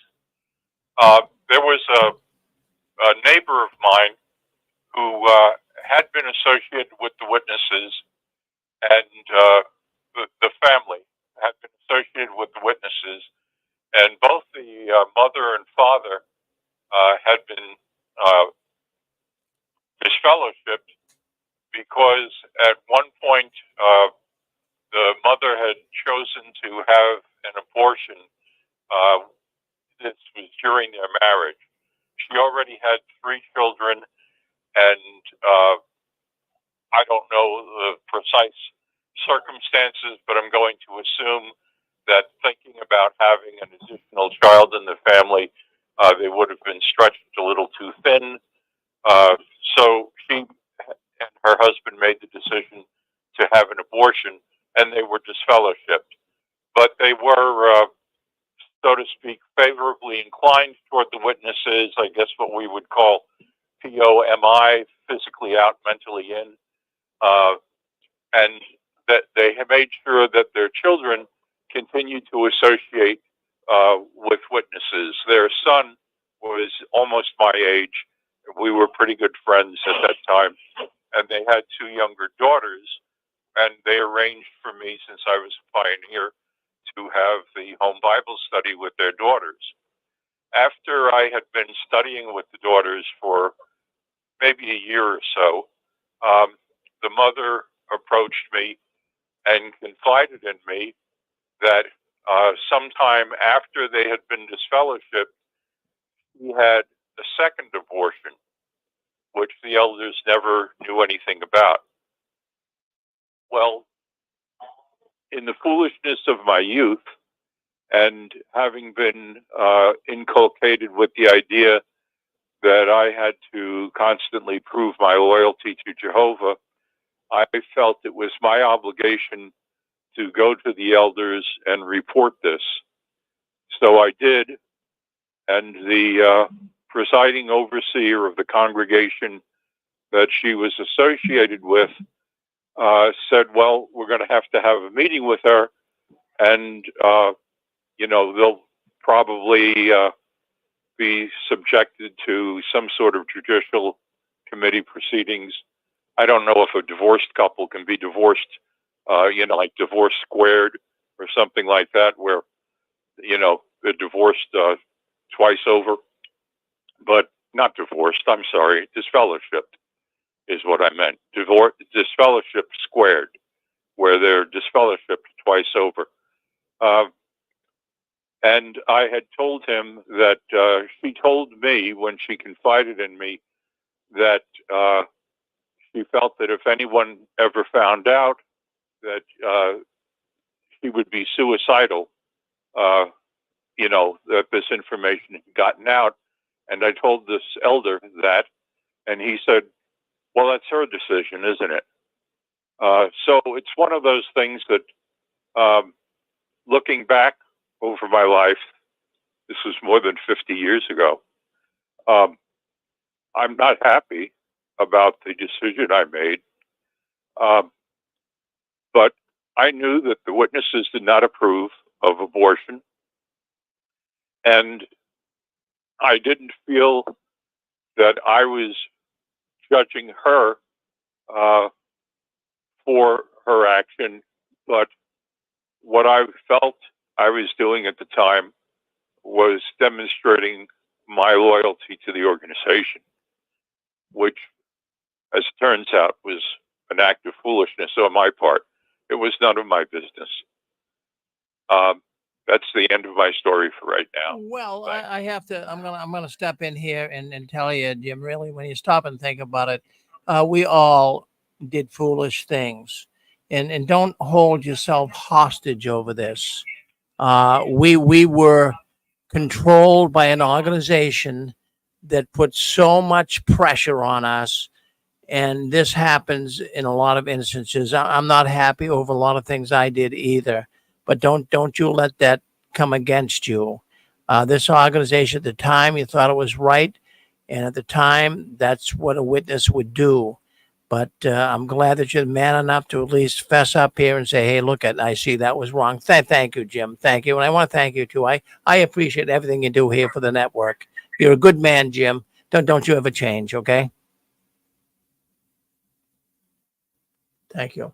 No, I wanted to say that because, he works so hard to help this network. He's very, very kind and generous. He has helped us with these books I tell you about, and we're so glad to have him involved with us. Let's go to 602. 602, you're on with us. Go ahead. Hey, sorry to double dip, Rick, but I just wanted to agree with you. Especially on the young lady and the fact that you believed her story, because she has no reason to lie and make this up. How you like to call her? He had to insult her with calling her the B word.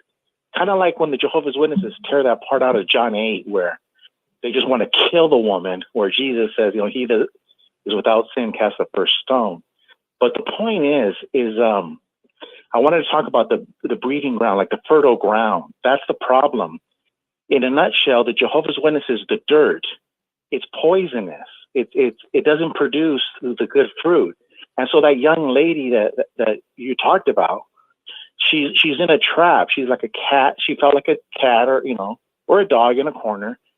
And she didn't have a place to go. And this happens in all religions and all walks of life when women get into the situation. They really don't know about all of their options. And they don't feel, they don't have a place to go to where they can feel that they can just have a conversation. And that's the problem with the Jehovah's Witness religion, is that you can't have a conversation with the elders because everything gets turned into a kangaroo court judicial committee. It's a poisonous ground. It's not a fertile ground.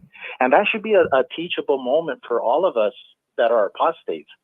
You know, that we can't be like that caller who's just so quick to judge and call her the B word. You know, we have to show empathy, because good fruit does not come out of poisoned ground or sour ground. You know, and this is why Jesus told us not to judge. We do not know everything. And that's the problem with the Jehovah's Witness religion, Rick, is the ground is poison. And you just can't have a conversation. And that girl, what she needed is to have a conversation with an older lady who has experience in life. And she would have been able to get out of that situation and make a good decision. But they don't have that. Instead of talking to another woman, they have her talk to a kangaroo court of Jehovah's Witness men. See, that's the whole point about it's a culture. The whole culture of this religion is like a death cult. It's a death culture. It doesn't produce the fruit that Jesus talked about because the ground is poisoned. I hope that makes sense. And, well, that makes sense. Yeah, I no. agree with you. Well, thank you, Gilbert. No, in fact, that man, Mike, he's very abrupt. He's very, at times, over the top. I just wish he could cool it down a little bit. He'd be more accepted by the audience at the Six Queens, but he has a tendency to over amplify and use terms that don't really add any credence to the situation at hand. Let's talk about this for a second. Now, let's just put ourselves in this woman's shoes. So you're a woman. You had an affair with a man. The man, a Jehovah's Witness woman, I should say, had an affair with a man who was not one of Jehovah's Witnesses. So you land up pregnant. So you don't know what to do. I mean, your belly is going to start, getting bigger. People in the congregation are going to notice it. So you're fearing now that, what's going to happen?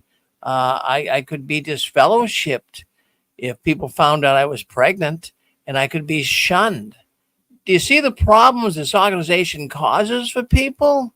So he could be disfellowshipped and shunned.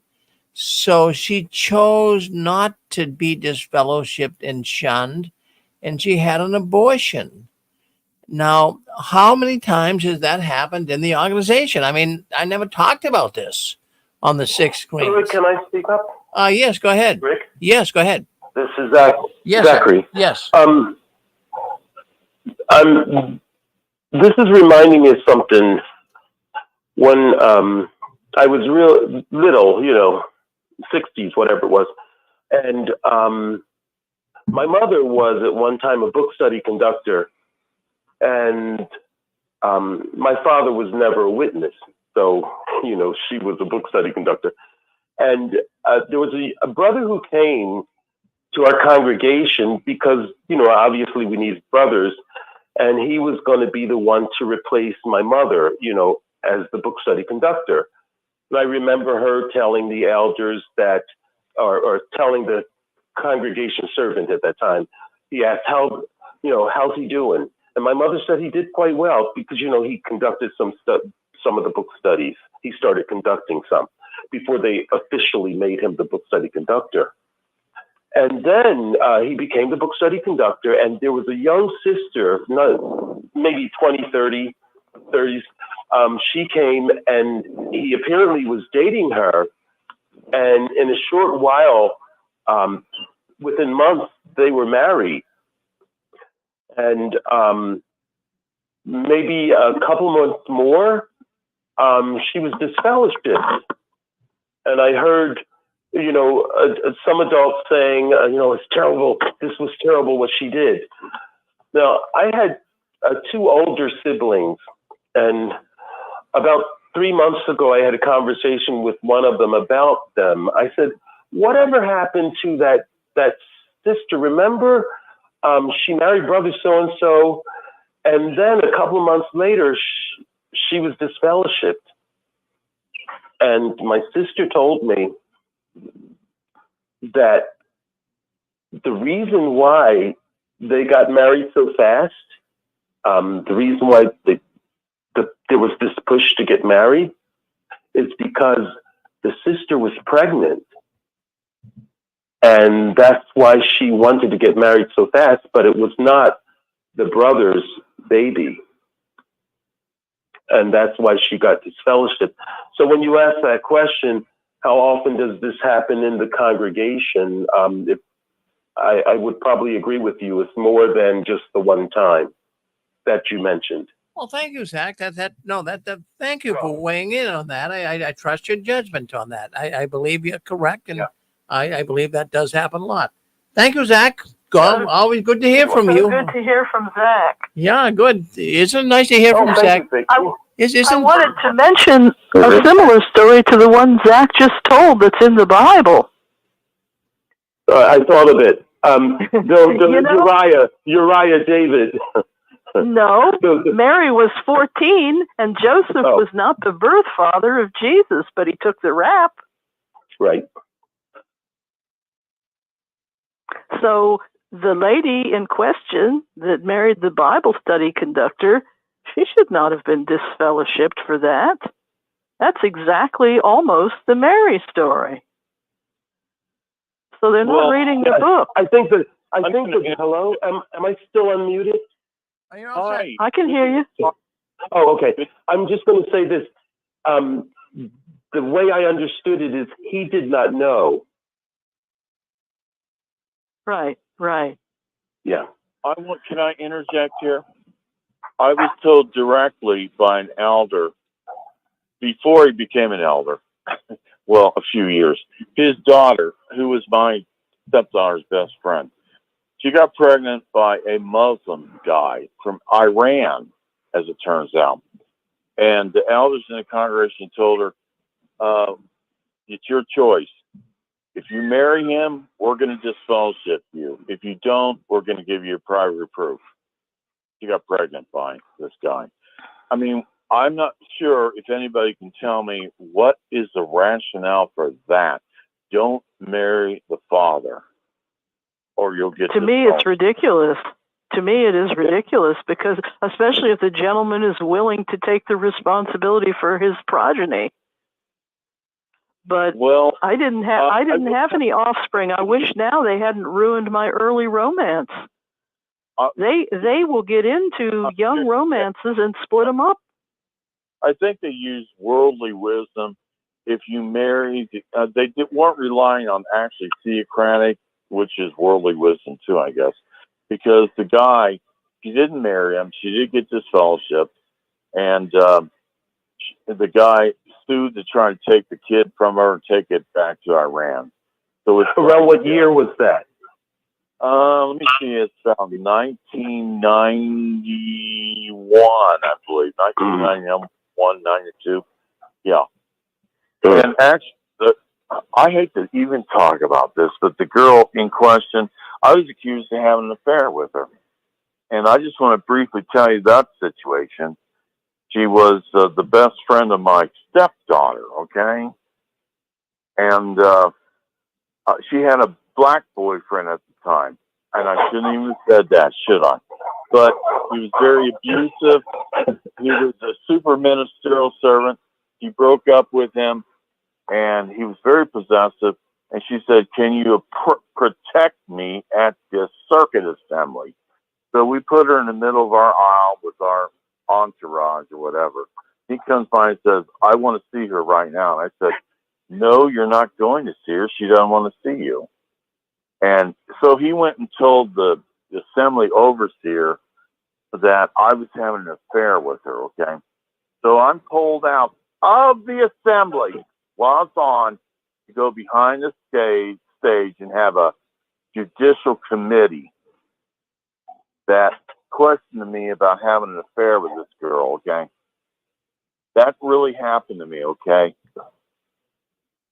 That's what they do. They pull shit out of the fucking act. Interesting. Wait, don't go. Calm down.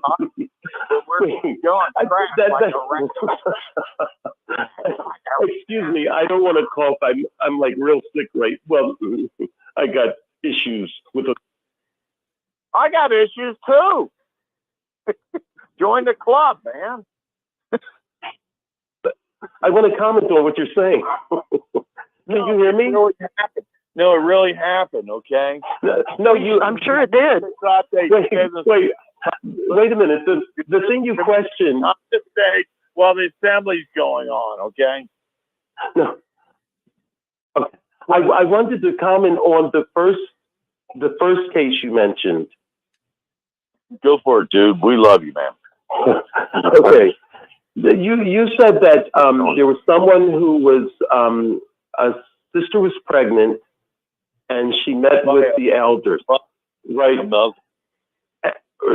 By a Muslim or whatever, and then Muslim man. That's very important. And so you said that they told her that if she married him, the father of the baby, if she married him, they would disfellowship her. Yep. But if she did not marry him, then she would be reproved privately. Private reproof, yeah. Right. So I asked you about the year to try to figure out what these brothers were trying to construct. I think I understand what they were trying to construct. Not that I agree with them, but this is what they were doing. You've got a person who, let's use the witness Bible terms. You have a person who committed fornication. In the witness structure, if a person commits fornication, that is requires a judicial committee to meet with the person in the witness structure to see if the person is repentant. And if the person is repentant, the person can... This is what they're doing. This is what they're doing.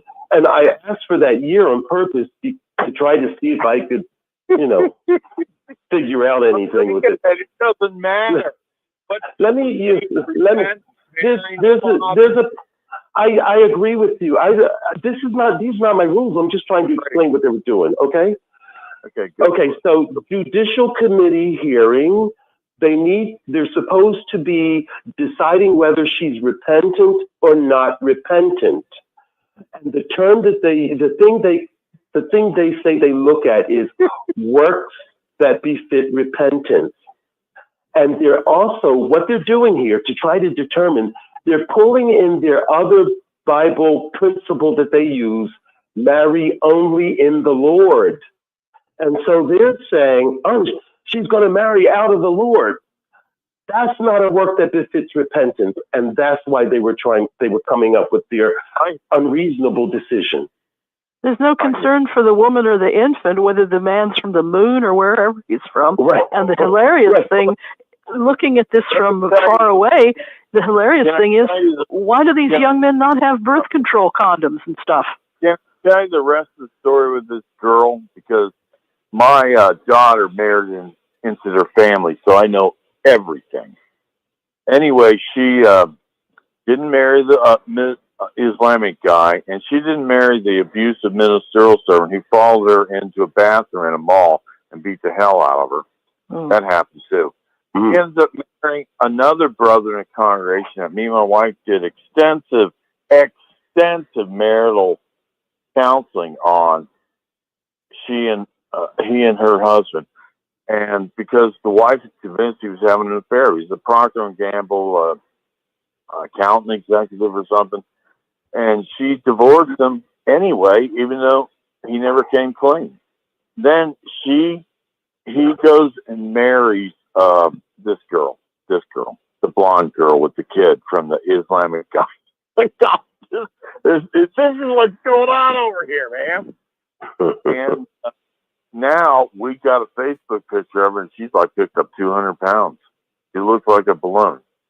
And you know what? I'm not saying it's because of all the stress of Watchtower or whatever, but it's just sad. I knew this girl since she was like 5 years old. And this, I lived long enough to see the end of the matter. I got a phone book full of witnesses, names and addresses. I can take one name out, and I'll tell you what happened to them. There are no happy endings in Watchtower. I believe that. Nothing at all. Zero. It's just, well, there you have it. It all is ending badly, is what I'm saying. You know, we have this lifetime, and we start out young and energetic, and young men and women that have the world at their fingertips to be and do. And by the time you get through it all, most of us, you know, we've gained weight or lost our hair. Time goes on, and like you say, there's no happy endings with Watchtower. I believe it. I think you said it better than anybody in the whole year. Well, I will add one more to the thing. Lots of letters written to Watchtower. They didn't get a scriptural divorce, but there are so many scriptural divorces, unscriptural divorces in my area that have been accepted by Watchtower. It's unbelievable. I can list at least 4 that I can think of, and I faded 18 years ago, and they just are giving up as far as the marriage thing, in my opinion, because they just fellowship you for an unscriptural divorce. You get, what, a year off, 2 years off? Then they give up and they reinstate you, and you got your wife. They're actually marrying Filipino mail order brides over here. I've had a few instances where I heard about that here too. I know 4 situations in my area like that. Yes. Talk on. I'm going to let you go now. Talk on. Carry on. And what area is that's happening, King of Doubts? What area is that? That's Southwest Ohio. Oh, okay. Where are you from, Zachary? Northeast United States. Come on, get specific. That's what I've always said. I'm not getting specific. Well, then that means you are in New York or New Jersey. That's what that means. Thank you, Zachary. We'll talk later. Okay. Well, thank you guys for all chiming in. That's good. Really that subject got a lot of attention. But let's move on. We got more to talk about here on the 6 screens. We are talking about the news the Watchtower doesn't want us to talk about. Now, what I have to say, I have to tell you this right off the bat. Some of the things that are happening, some of the biggest things that go on here at the 6 Screens Network is I have a lot of people that email me. They send me information. And there is a big problem right now in the Jehovah's Witness world. Single sisters are having trouble finding brothers. Now, you might say, well, Rick, that's always been the case. Oh, I was a single sister. I had a hard time finding a brother.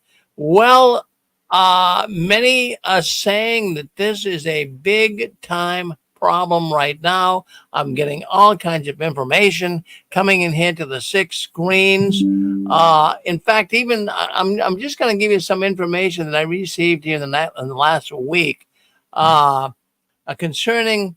Well, there are many dedicated pioneer sisters in their 30s who are single, not because they want to get married, but because there's no eligible brothers available. So these single sisters, they want to get married. They're in their 30s, but there's no eligible brothers that are available. In fact, one person wrote me this week and gave me information concerning in his congregation. Well, he knows of at least 20 sisters. Now, maybe not in the same congregation, but he knows 20 sisters who want to get married, but they all say that they can't find any eligible brothers with high standards that they would want to marry. There's marital issues. So this is fascinating when I stop and read about this and the information coming into me. This seems to be a real sore spot in the witness world. Now, many of the sisters are saying that there's some of the brothers have serious mental issues and they can't be attracted to them. Well, let's bring 630 on, and then we'll continue this conversation. 630, what do you have to say? Hey, Rick, how's it going, Rick? It's Mark. Oh, Mark, how are you? How are you? Good. I'm okay. Sir. Yeah, it's been a while, but I thought I'd get back on the 6 screens and touch base with you. I hope you're doing very well in every good and positive way. And I hope Sue is doing very well in every good and positive way too. So yeah, Rick, so far your show tonight is really good, and I must agree with what has been said here. You know, among there's the divorces and the unscriptural divorces and the Jehovah's Witnesses. I'd say it's been that way for many decades. Pretty sad situation, but their way of disfellowshipping people is so very wrong that none of it's ever gone about the right way. I mean, what do you think, Rick? Well, no, it's very wrong. It's very wrong. But let me bring you into the conversation here at hand, Mark. Right. We're talking here about sisters that are No, I having. know. I got that part. So No, I got that part. Yeah, I got so I mean, when you were a Jehovah's Witness man, when you were in it, right. Did you actually look for a sister at one point that maybe would be an eligible mate for you? Did you look at that? Well, yeah, I did, but I could see, and that was in my teen years, I could see that, available girls was limited. It was very limited, Rick. I'll tell you the truth. It was very limited. There weren't that many, available. None that, I would have really gotten along with at all, and they would have gotten along with me, and it would have never just have worked out. Because there wasn't that many girls. That was the problem. Any girls that were already there, and the Jehovah's Witnesses I knew, were either already, were engaged or married or had boyfriends. And so therefore it was so very limited that, I just, that kind of ended very quickly with me. You know what I mean? Because there weren't really any girls available, and at least not in my neck of the woods where I lived. You know what I'm saying? Yeah. Now, obviously, we're talking about sisters having a hard time finding brothers, but also brothers have a hard time finding sisters.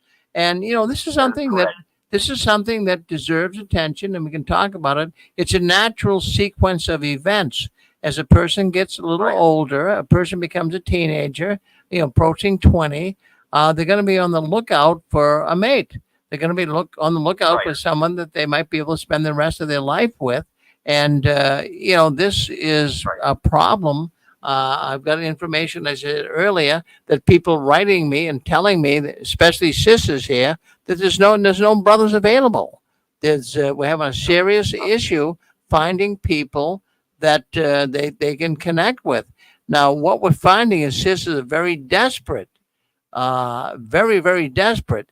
They're actually traveling long distances to different congregations, trying to find a brother, even at the conventions. I mean, when I used to go to the conventions back in the 1960s, as I was getting older, I would have. I don't ever remember looking for a girlfriend, so to speak, but I know a lot of the brothers were, and they would walk around the convention arena, and the sisters would, and they'd try to find a suitable mate. And that's how it used to be. But that's not the case any longer, Mark. Especially, no, it's not. No, it's not. In fact, I'll tell you what. In fact, the term used to be back then at the conventions, they used to call it a meat market. Brothers were looking for a sister. I never did that, but there were brothers doing that. They actually would walk around in droves and looking for certain sisters, and it was like a mating call, that went on, and the sister did the same thing.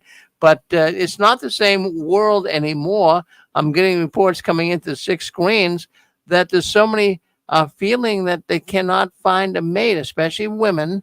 They don't want to, they don't want to really over amplify it, but they're saying that a lot of the men, the Jehovah's Witness men, are men they don't want to get attracted to.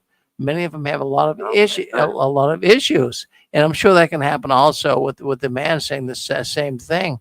So there's a lot of pressure. There's a lot of pressure on the Jehovah's Witness women, and even on the men. I don't want to leave them out, because once you get into your 30s, it's, I'm not going to say it's over, but they're past the prime, and the organization has their standards have made it very difficult for not only sisters but brothers. I mean, let's just look at the dating arrangement, Mark. You couldn't. It's not good. I mean, I always thought that, even when I was a Jehovah's Witness, I said something's wrong with that. You should be able to date.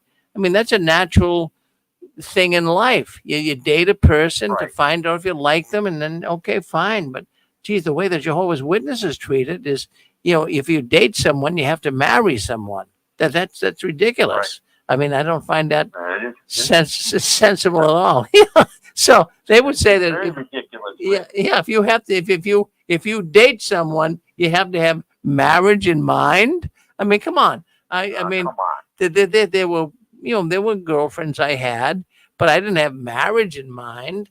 That's what you do when you're young. You have a date, and but in the Watchtower world, you have to have a chaperone too. I mean, that even adds some. That's another problem. Yeah, that's another problem. So I never agreed with the whole dating process, but now the Watchtower's got to address this because sisters are starting to say, "Hey, look at, we can't find anyone." So what I'm thinking here, Mark, I'm just thinking out loud. Don't take it to the bank and cash it, but I'm just thinking that in time, I think the Watchtower might even say, "Hey, look at." You sisters, you can't find someone in the organization. If you can find someone that at least has an inclination, a desire to be a Jehovah's Witness, someone that's willing to study the Bible with you, maybe you could study the Bible with them, and that would be acceptable for them to be your mate. Right. I'm thinking that could happen, but I don't know for sure. What do you think, Mark? Well, it's a strong possibility, Rick. I would think that is a very, very good possibility. Because actually, in my past life, I have known people who have actually done that. Both girls and guys who have done that. Where they have this worldly boyfriend or girlfriend. So in order to keep going with them, they got to have a Bible study with them and bring them into the Jehovah's Witnesses and do it like that. Have their actual Bible study. As long as they become a witness, they're okay. If not, forget it. But I have seen people do it. I remember that going on back when I was a little kid. With people doing that kind of stuff. So it's not real common, but it does happen. And I could see that happening in the future, no doubt about it. No question.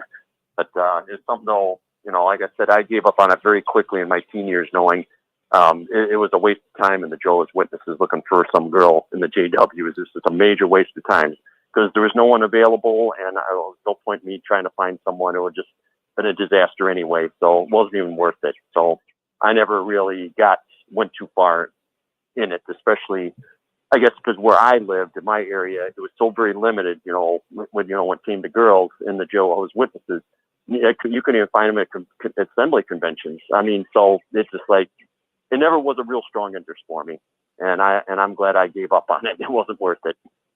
Well, good for you, Mark. But what I'm saying here is kind of sad. It's kind of sad that when people reach their mid-20s, specifically talking here about sisters, but it could apply to brothers as well. But when sisters reach their mid-20s, they feel like, wow, if I don't find someone quick, I'll be single for the rest of my life. That's how people feel. Maybe men feel that way too. But in the Jehovah's Witness world, it presents a real challenge because according to the Pew Research, well, that's a research center that deals with religious research.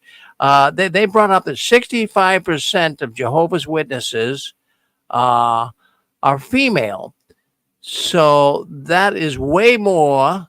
The percentage is way more female individuals in the Watchtower than there are male individuals in the Watchtower. So no kidding. Oh yeah, 65%, Mark. Yeah. So we have. No kidding. Wow, that's amazing, Rick. Yeah. Amazing. Never knew that. Oh yeah. So That's pretty amazing. oh yeah. So there's One dream of it.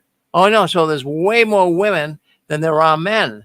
Now, if the governing body doesn't do anything to rectify this situation, many will have to marry outsiders. I mean, the Watchtower is not going to go along with that at this point. But half of the women will remain virgins, nuns, so to speak. I'm using that term like nuns in the Catholic Church.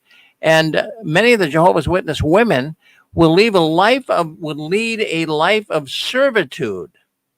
It'll be a difficult life, and they will give all of their allegiance, of course, to the Watchtower, the same thing that nuns do in the Catholic Church. So, I just wanted to bring that up here tonight because if there are women listening in, many maybe our witnesses and never got married, and they're saying, "What is going on with this organization?" But I have to tell a story here. I've actually seen now. Let's go to the brothers right now. Brothers also, trying to find a good mate in the Watchtower. It's not easy. Like you said, Mark, you looked around. It's not easy, but not too long ago, I reported here on the 6 screens of a brother who was 20 years old. A brother who was 20 years old, and he was desperate. He was looking for a wife, and actually, he was looking at a 72-year-old woman to be his wife. Can you imagine that, Mark? So he's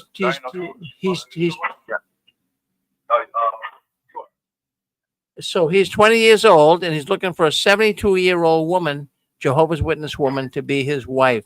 That is unbelievable. Okay, Mark, we got a lot of background noise. What's going on in your background there? Yep. Sorry about that. I went on a public place. Sorry about that, Rick. Please forgive me. Okay, yeah. I'm just in a public place. So so that's good you're on with us here, Mark. But let's move forward here and talk about this. What we're saying here, the Jehovah's Witness women, they're in a tough position. They're in a tough position. They're going to assemblies. They're going to conventions. They're going to kingdom halls many miles away to try to find a brother. And then, of course, this whole dating culture that the Watchtower presents is just totally terrible. How could you really expect people to get to know one another if they're chaperoned? I've always said that even when I was a Jehovah's Witness, really, that it's not right. So we're seeing that in order to find a suitable mate, many Jehovah's Witnesses, sisters and brothers, are jumping the guidelines of age. So some of the brothers and sisters are actually looking to, well, I can marry someone 20 years older than me, or I can marry someone 20 years younger than me. That this is happening, right, Mark. This is a real problem for the Watchtower. So I've seen it myself when I was in the Watchtower. I seen a 58-year-old woman marry a 92-year-old man. I've seen it. Oh my God. Yeah. So it's yeah. So it's just yeah. So it's just Sounds very similar. Yeah. Situation. Yeah. So also, the sisters at the conventions are they're being seen in droves. They're walking around the convention stadium, 10, 12, 15 sisters. And that's what they would do. They're looking for brothers, but they're not there. The brothers are not at the conventions. They're not the assemblies that they used to be. What's happening to all the brothers? So it's amazing. They're trying to find a brother, but they can't. So pretty soon, I'm just thinking, Mark, out, just out loud here. I'm not saying to etch it in stone, but the sisters are saying they cannot find a brother. So will the organization will let them find a worldly guy? And maybe maybe this might be one way to preserve the organization. Let them find a worldly guy that at least is, having good feelings toward the Watchtower. You might want to study the Watchtower, and you might want to even think about becoming baptized in time, but maybe the Watchtower might cut that person some slack. So let's move on. Let's see what our friend in New York City, let's see what Terry has to say. Terry, Shirley. I'm sorry. You're on with us, Shirley. Thank you. Hi, this is Shirley. Rick, did you mean somebody else? No, no. In fact, we'll get to Terry later, but let's go to Shirley right now. Oh, okay. So I was going to say, like you said, with the older sisters and the younger brothers, there's two stories that come to mind right now. Because I know one, I remember there was a sister, like if you can just imagine, like two sisters being best friends growing up. And they're best friends, and one of their friends, their father was a widower. And then when they got to 19, 20, 21 years old, this best friend marries her best friend's father. At the same age, marries the father, and then they have a baby. And they had a baby the same age. And they were all in, still Jehovah's Witnesses, all doing fine. That's just bizarre to me to marry your best friend's father. And another thing, like in Bethel, and somebody mentioned this a while ago, quite a few brothers, they come from the Midwest, whatever, they get assigned to a certain congregation. And I know, and my mother, I know this family in my mother's congregation that I used to go to. This brother fell in love with a sister that had four or five kids, At the time, they were like, little preteen age. But 4 or 5 kids for a guy, in his early 20s, she must have been late 30s to 40s with a marriage survived. They had a baby of their own. And as a matter of fact, where I live now, they don't live too far from me. And I haven't seen that sister in a while. I used to see her standing in the subway doing, the work, standing there like a statue with the magazines. But anyway, that's just bizarre. The younger brother marries the sister of 4 to 5 kids because they're new to New York. They're, assigned a certain congregation. They fall in love, or they think they have to get married or something. And so the younger brother marries sisters 20, 25 years older with kids, and they hook up. So far, the only ones that I've known have worked out. I'm sure many have not, but fall in love relationship. I don't know, but the older, young guy, older woman with children, many children. Well, surely, no doubt. I mean, that's the Watchtower put such restraint on the women. Geez, they give them such a small pool to pick from, and the standards are way too high. It creates all kinds of issues, not only for the sisters but even for the brothers. Well, thank you, Shirley. Thank you for checking in with us. Appreciate it. All right, let's go to Chicago. Let's go to 312. Go ahead, you're on with us, 312. Hi, Mr. Fran. This is Stephen. I had 2 things that crossed my mind. One is someone who marries a witness is going to be in for a very rude awakening because they're going to find out that factors outside of the 2 parties in the marriage have more sway than they do, namely Watchtower. Watchtower is really going to be running that marriage. It's not going to be that husband. It's not going to be that wife, because whatever Watchtower tells her to do is what she's going to come home and tell her husband that she has to do. Secondly, most real guys, and I consider myself a real guy, they're going to want to know that they are sexually compatible with somebody that they theoretically are going to spend the rest of their life with. Now, we know that in Watchtower land, there's absolutely nothing on any level sexually that you can do with a person that you're not married to. We've already talked about the fact that you have to have a chaperone. Most real guys, that's not going to fly. There's no way that they're going to, quote unquote, put a ring on it when they don't know what you're like,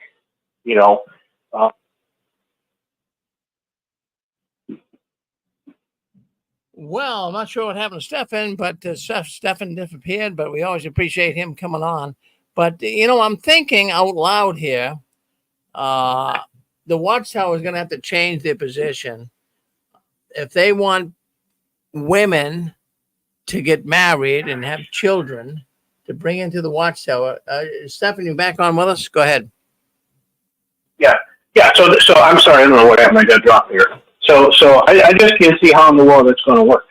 For a lot of people, they actually start a sexual relationship before they really even get into the emotional and are we compatible and all the rest of that. I'm not saying that that's the best way, but I am saying that making sure that you're sexually compatible with somebody you're talking about spending the rest of your life with is totally important. How are you going to do that in Watchtower land? So if anybody's thinking about, marrying somebody like that, I would say, run, don't walk. I would say run from that. Because again, this person is always going to be controlled by some organization. You're not going to be the head of your house, even though you think you are. You're not going to be. This person doesn't know themselves because they are a fully indoctrinated cult member. And you're never going to know ahead of time if you're sexually compatible. And even then, he or she is going to be telling you, well, I can't do this act and I can't do that act because Watchtower in 1985 said this is for me and all the rest of that. So that's not going to work. The best bet is to marry another witness, and if they can't find one, I don't know what to tell you. Well, thank you, Stefan, very much for calling in here tonight.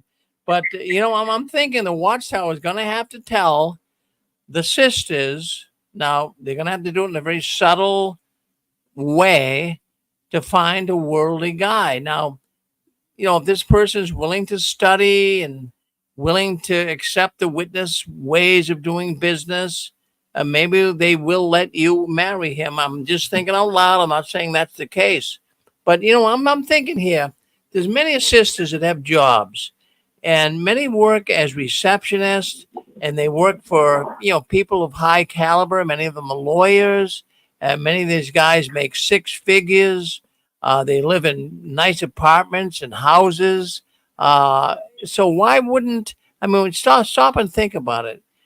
This is the way for the Watchtower to really recruit some of these guys. If you stop and think about it, and I'm thinking that in time, I don't know for sure, but I think in time, the Watchtower could say, okay, sisters, go ahead. You can date a worldly guy, but, just make sure he has Jehovah in mind. And how much their life could be advanced by marrying some of these brothers, that really have good jobs, white collar jobs, not like a lot of the brothers in the congregation that really don't have good jobs, because of the Watchtower's teachings on, college and advancement in the world and making money. So the sisters would have a good opportunity to bring some of these brothers in that make good money and maybe even contribute more to the Watchtower. So I'm just thinking that out loud. But, the Watchtower really has got to make some changes here. The sisters are getting frustrated. They're not being able to find a brother. And that's the whole essence of life. I mean, really, when you stop and think about it, what's more of a natural sequence of events than people finding one another and wanting to marry one another and find a good soulmate, so to speak? So the Watchtower's got to change their position. I mean, I don't know. I'm just speaking out loud. I'm not saying they're going to do it, but they're going to have to start allowing sisters to find mates other than in the Jehovah's Witness world. So that's my thoughts. Any other feelings before we move on here? Any other feelings? We got more programs coming up here tonight. Any other feelings? Someone want to suggest it? Go ahead. Go ahead. Yeah, go ahead, Dick. There is a form of gaslighting that been in the Watchtower for a long, long time, or in the congregations, and they tell sisters, marry a spiritual brother. So they're looking for brothers that are ministerial servants or elders. Most of your elders have already been married or have taken wives. So they look for a ministerial servant. The ministerial servants aren't dumb. They look around the congregation. They know they're outnumbered 2 to 1, 3 to 1 sometimes. So they say to themselves, you know what? I'll pioneer, and they'll make me a ministerial servant, and then I'll get the pick of the sisters that are available. That is in the Watchtower thinking in all the congregations. So in a few minutes, we're going to be on with gaslighting, and we're going to go into it a little bit further. But I just wanted to throw that comment in, Rick.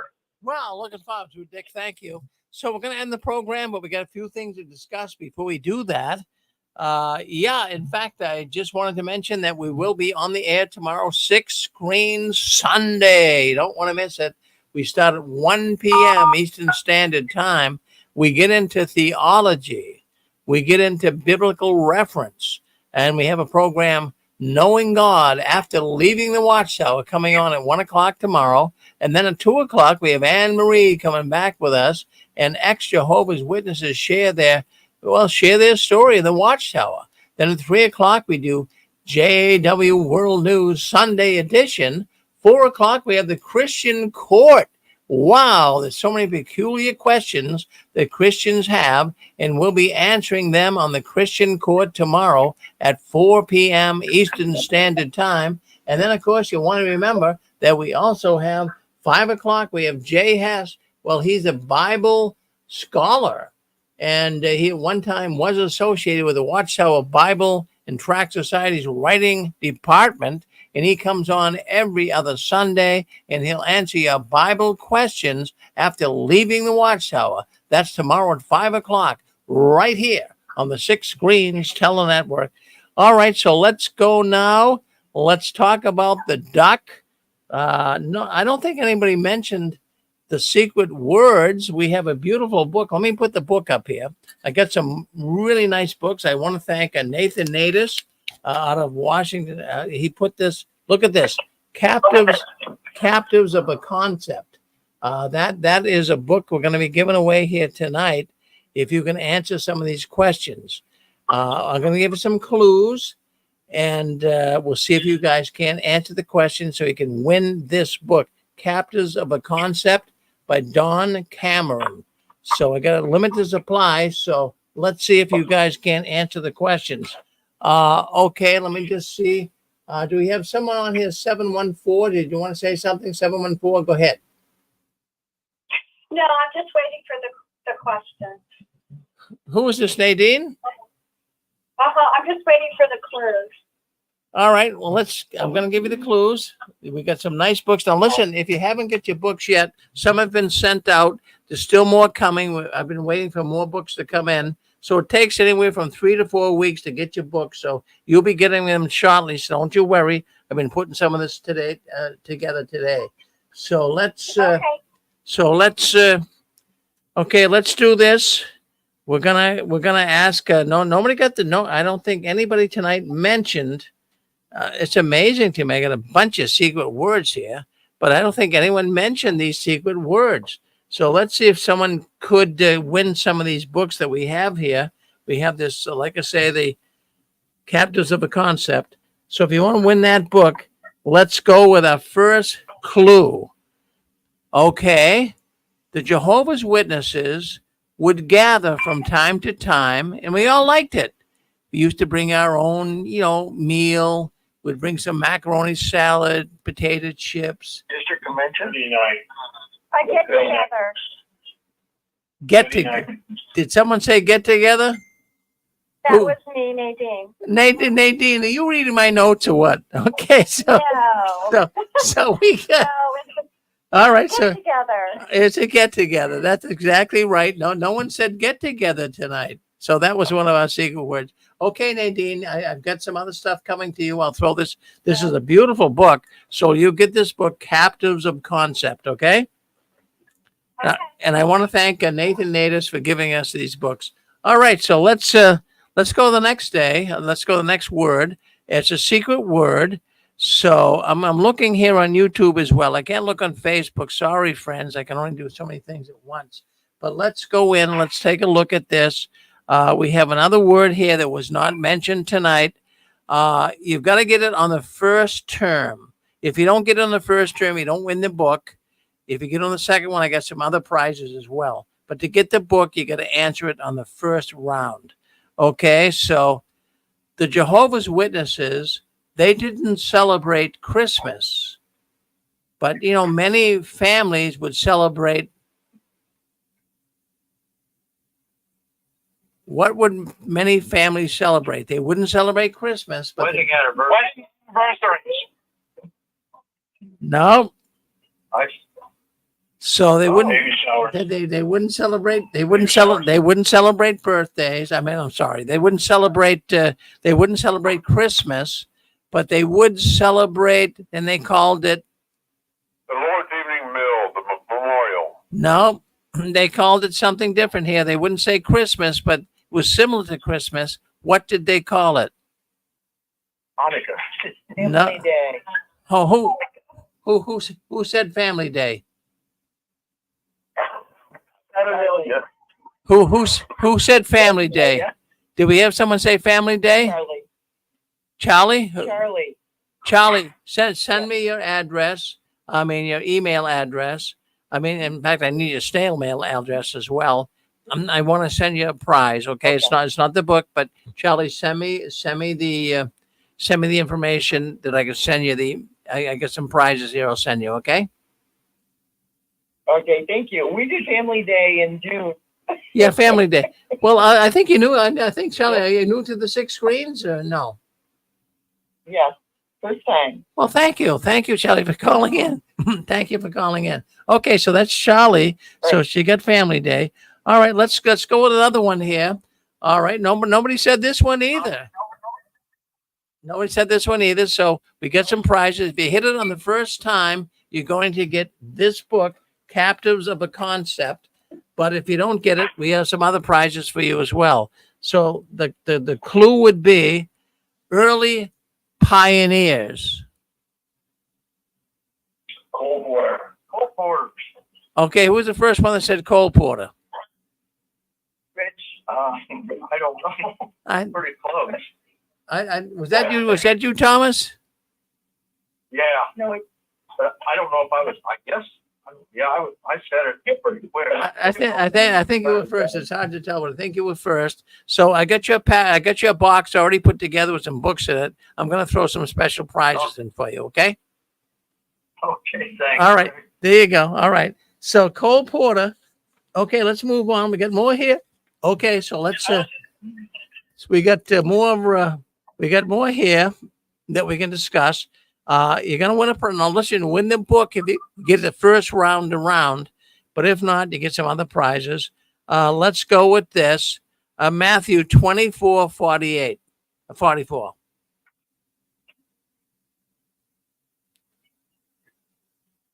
All right.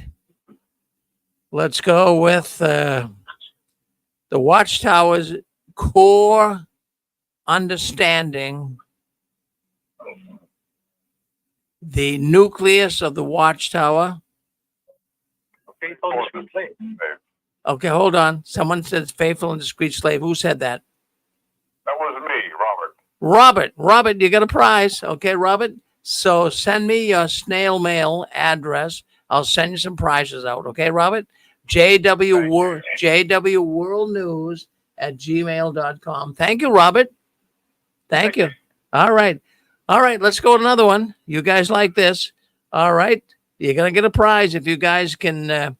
I'm surprised. You know, I listen. I try to listen intently. I can't listen to it all, but I don't think this word was brought up tonight at all. This is a secret word. The Watchtower, they have their own membership, and they are all somewhat loyal to one another. But anybody outside of the Watchtower is considered Worldly.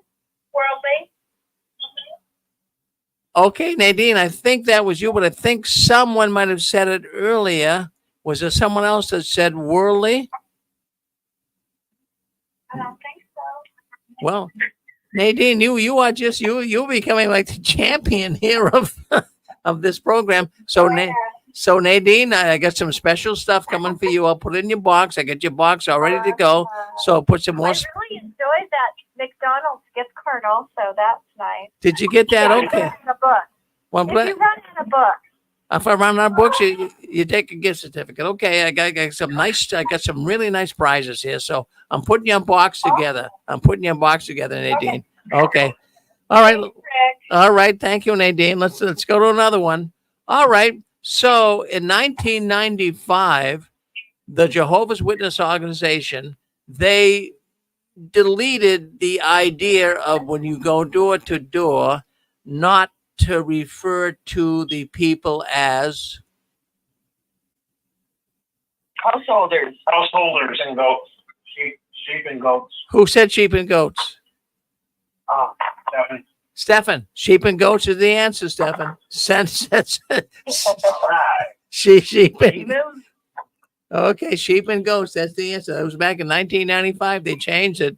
Don't refer to the householder as goats. Yeah, that's what they said. Send me your snail mail address, Stefan. We'll get that out to you. Okay, I got a prize for you. Yes, sir. Okay. All right. So I think you were I think you answered it. You're gonna get a book. You're gonna get Captors of a Concept. That'll be a great book for you, Stefan. I think you like that. Captors of a Concept. That's you got that in the first round, so he gets that. Okay. All right. Let's go to the last ones. All right. All right. The Jehovah's Witnesses. Nobody mentioned. I can't believe it. We do this program for 2.5 hours, and nobody mentions this stuff. It's amazing to me. Okay, let's talk about this. Let's just say that, okay, the Jehovah's Witnesses, they always are spouting out that we are in the Last days. Truth. Last days. Nadine, is that you again, Nadine? Nadine, you are an amazing person. You, it's amazing. Okay, Nadine, I'm just going to put more. To somebody else, but I just like to play the game. Okay, so, but I got a bunch of stuff for you. I got some really nice stuff for you coming, okay? So you just hang in there. No, if you answered it, you get it. Okay. All right. So let's go with another one here. All right. Let's go with this one. It's our last one for the night. Okay. So the Jehovah's Witnesses, they have many people that try to keep the organization in line. Now, there are traveling ministers that have gone around and trying to at least. Stefan, I think you got it again. I think that was Stefan. Circuit overseer. That's it. All right. Stefan, you got a box. I got Nadine's box. I got Thomas Hodgins' box. I've got the other people as well. So just to remind me, write me at JW World News. Say, hey, Rick, I'm the winner. Get me the gift. Give me the box. I'll get it out to you. But make sure I have an address. Make sure I have an address to send it to. Well, thank you very much. Hey, I like the game. We like the game. The duck comes down and gives you a prize. But I'm really surprised. What surprises me is during the conversations that we have, all the people calling into the 6 screens, none of this stuff came up. I try to keep it as simple as I can. Maybe I should stop making the words a little bit harder. I mean, Nadine seemed to be the champion here. and Stefan's doing good, and Hodgins is doing good. I think maybe overall Borgie is the big time winner, but he's starting to drop back a little bit. All right. So does anyone want to say something before we leave? We're gonna go to Thank you, Rick. who's that? All right. Charlie. Well, thank you, Charlie. Now make sure, Charlie, you send me your address so I can mail you out your prize. Do that. Would you do that for me? Thank you so much. Oh, thank you. I will. Well, thank you, Charlie. Thank you very much. All right. Well, we're going to end the program here. You know, I hate to end it. Gee, this is my highlight of the week. And then I got to end the program. I love to talk to you guys. You make me feel good. We have a nice upbuilding conversation here. We play some games. We have some fun. But we'll be back next week with JW World News. Well, actually, tomorrow. We'll have JW World News Sunday at 3 o'clock tomorrow. Same channel, YouTube channel, same Facebook channel. So we're looking forward to that. So we do have coming up next is Connie and Dick.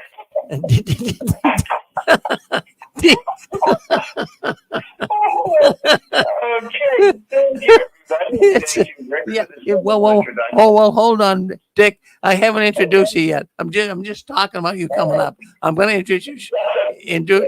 I know you're jumping the gun there, but we got Connie and Dick. They're coming up next. DNC right here. They're going to be talking about gaslighting. Do you feel like you have been gaslighted, or will be gaslit? I don't know what term you'd use, but maybe the Watchtower has been doing this for years, and maybe many of us have not been picking up on it, but they're coming up next right here on the 6 Screens Telenetwork. Stay with us. We're going to end this program. Thank you all for calling in and participating and letting us all know that you're here with us. We appreciate it. We're going to end it here. Stay with us on this channel. Connie and Dick coming up next on the 6 Screens Telenetwork.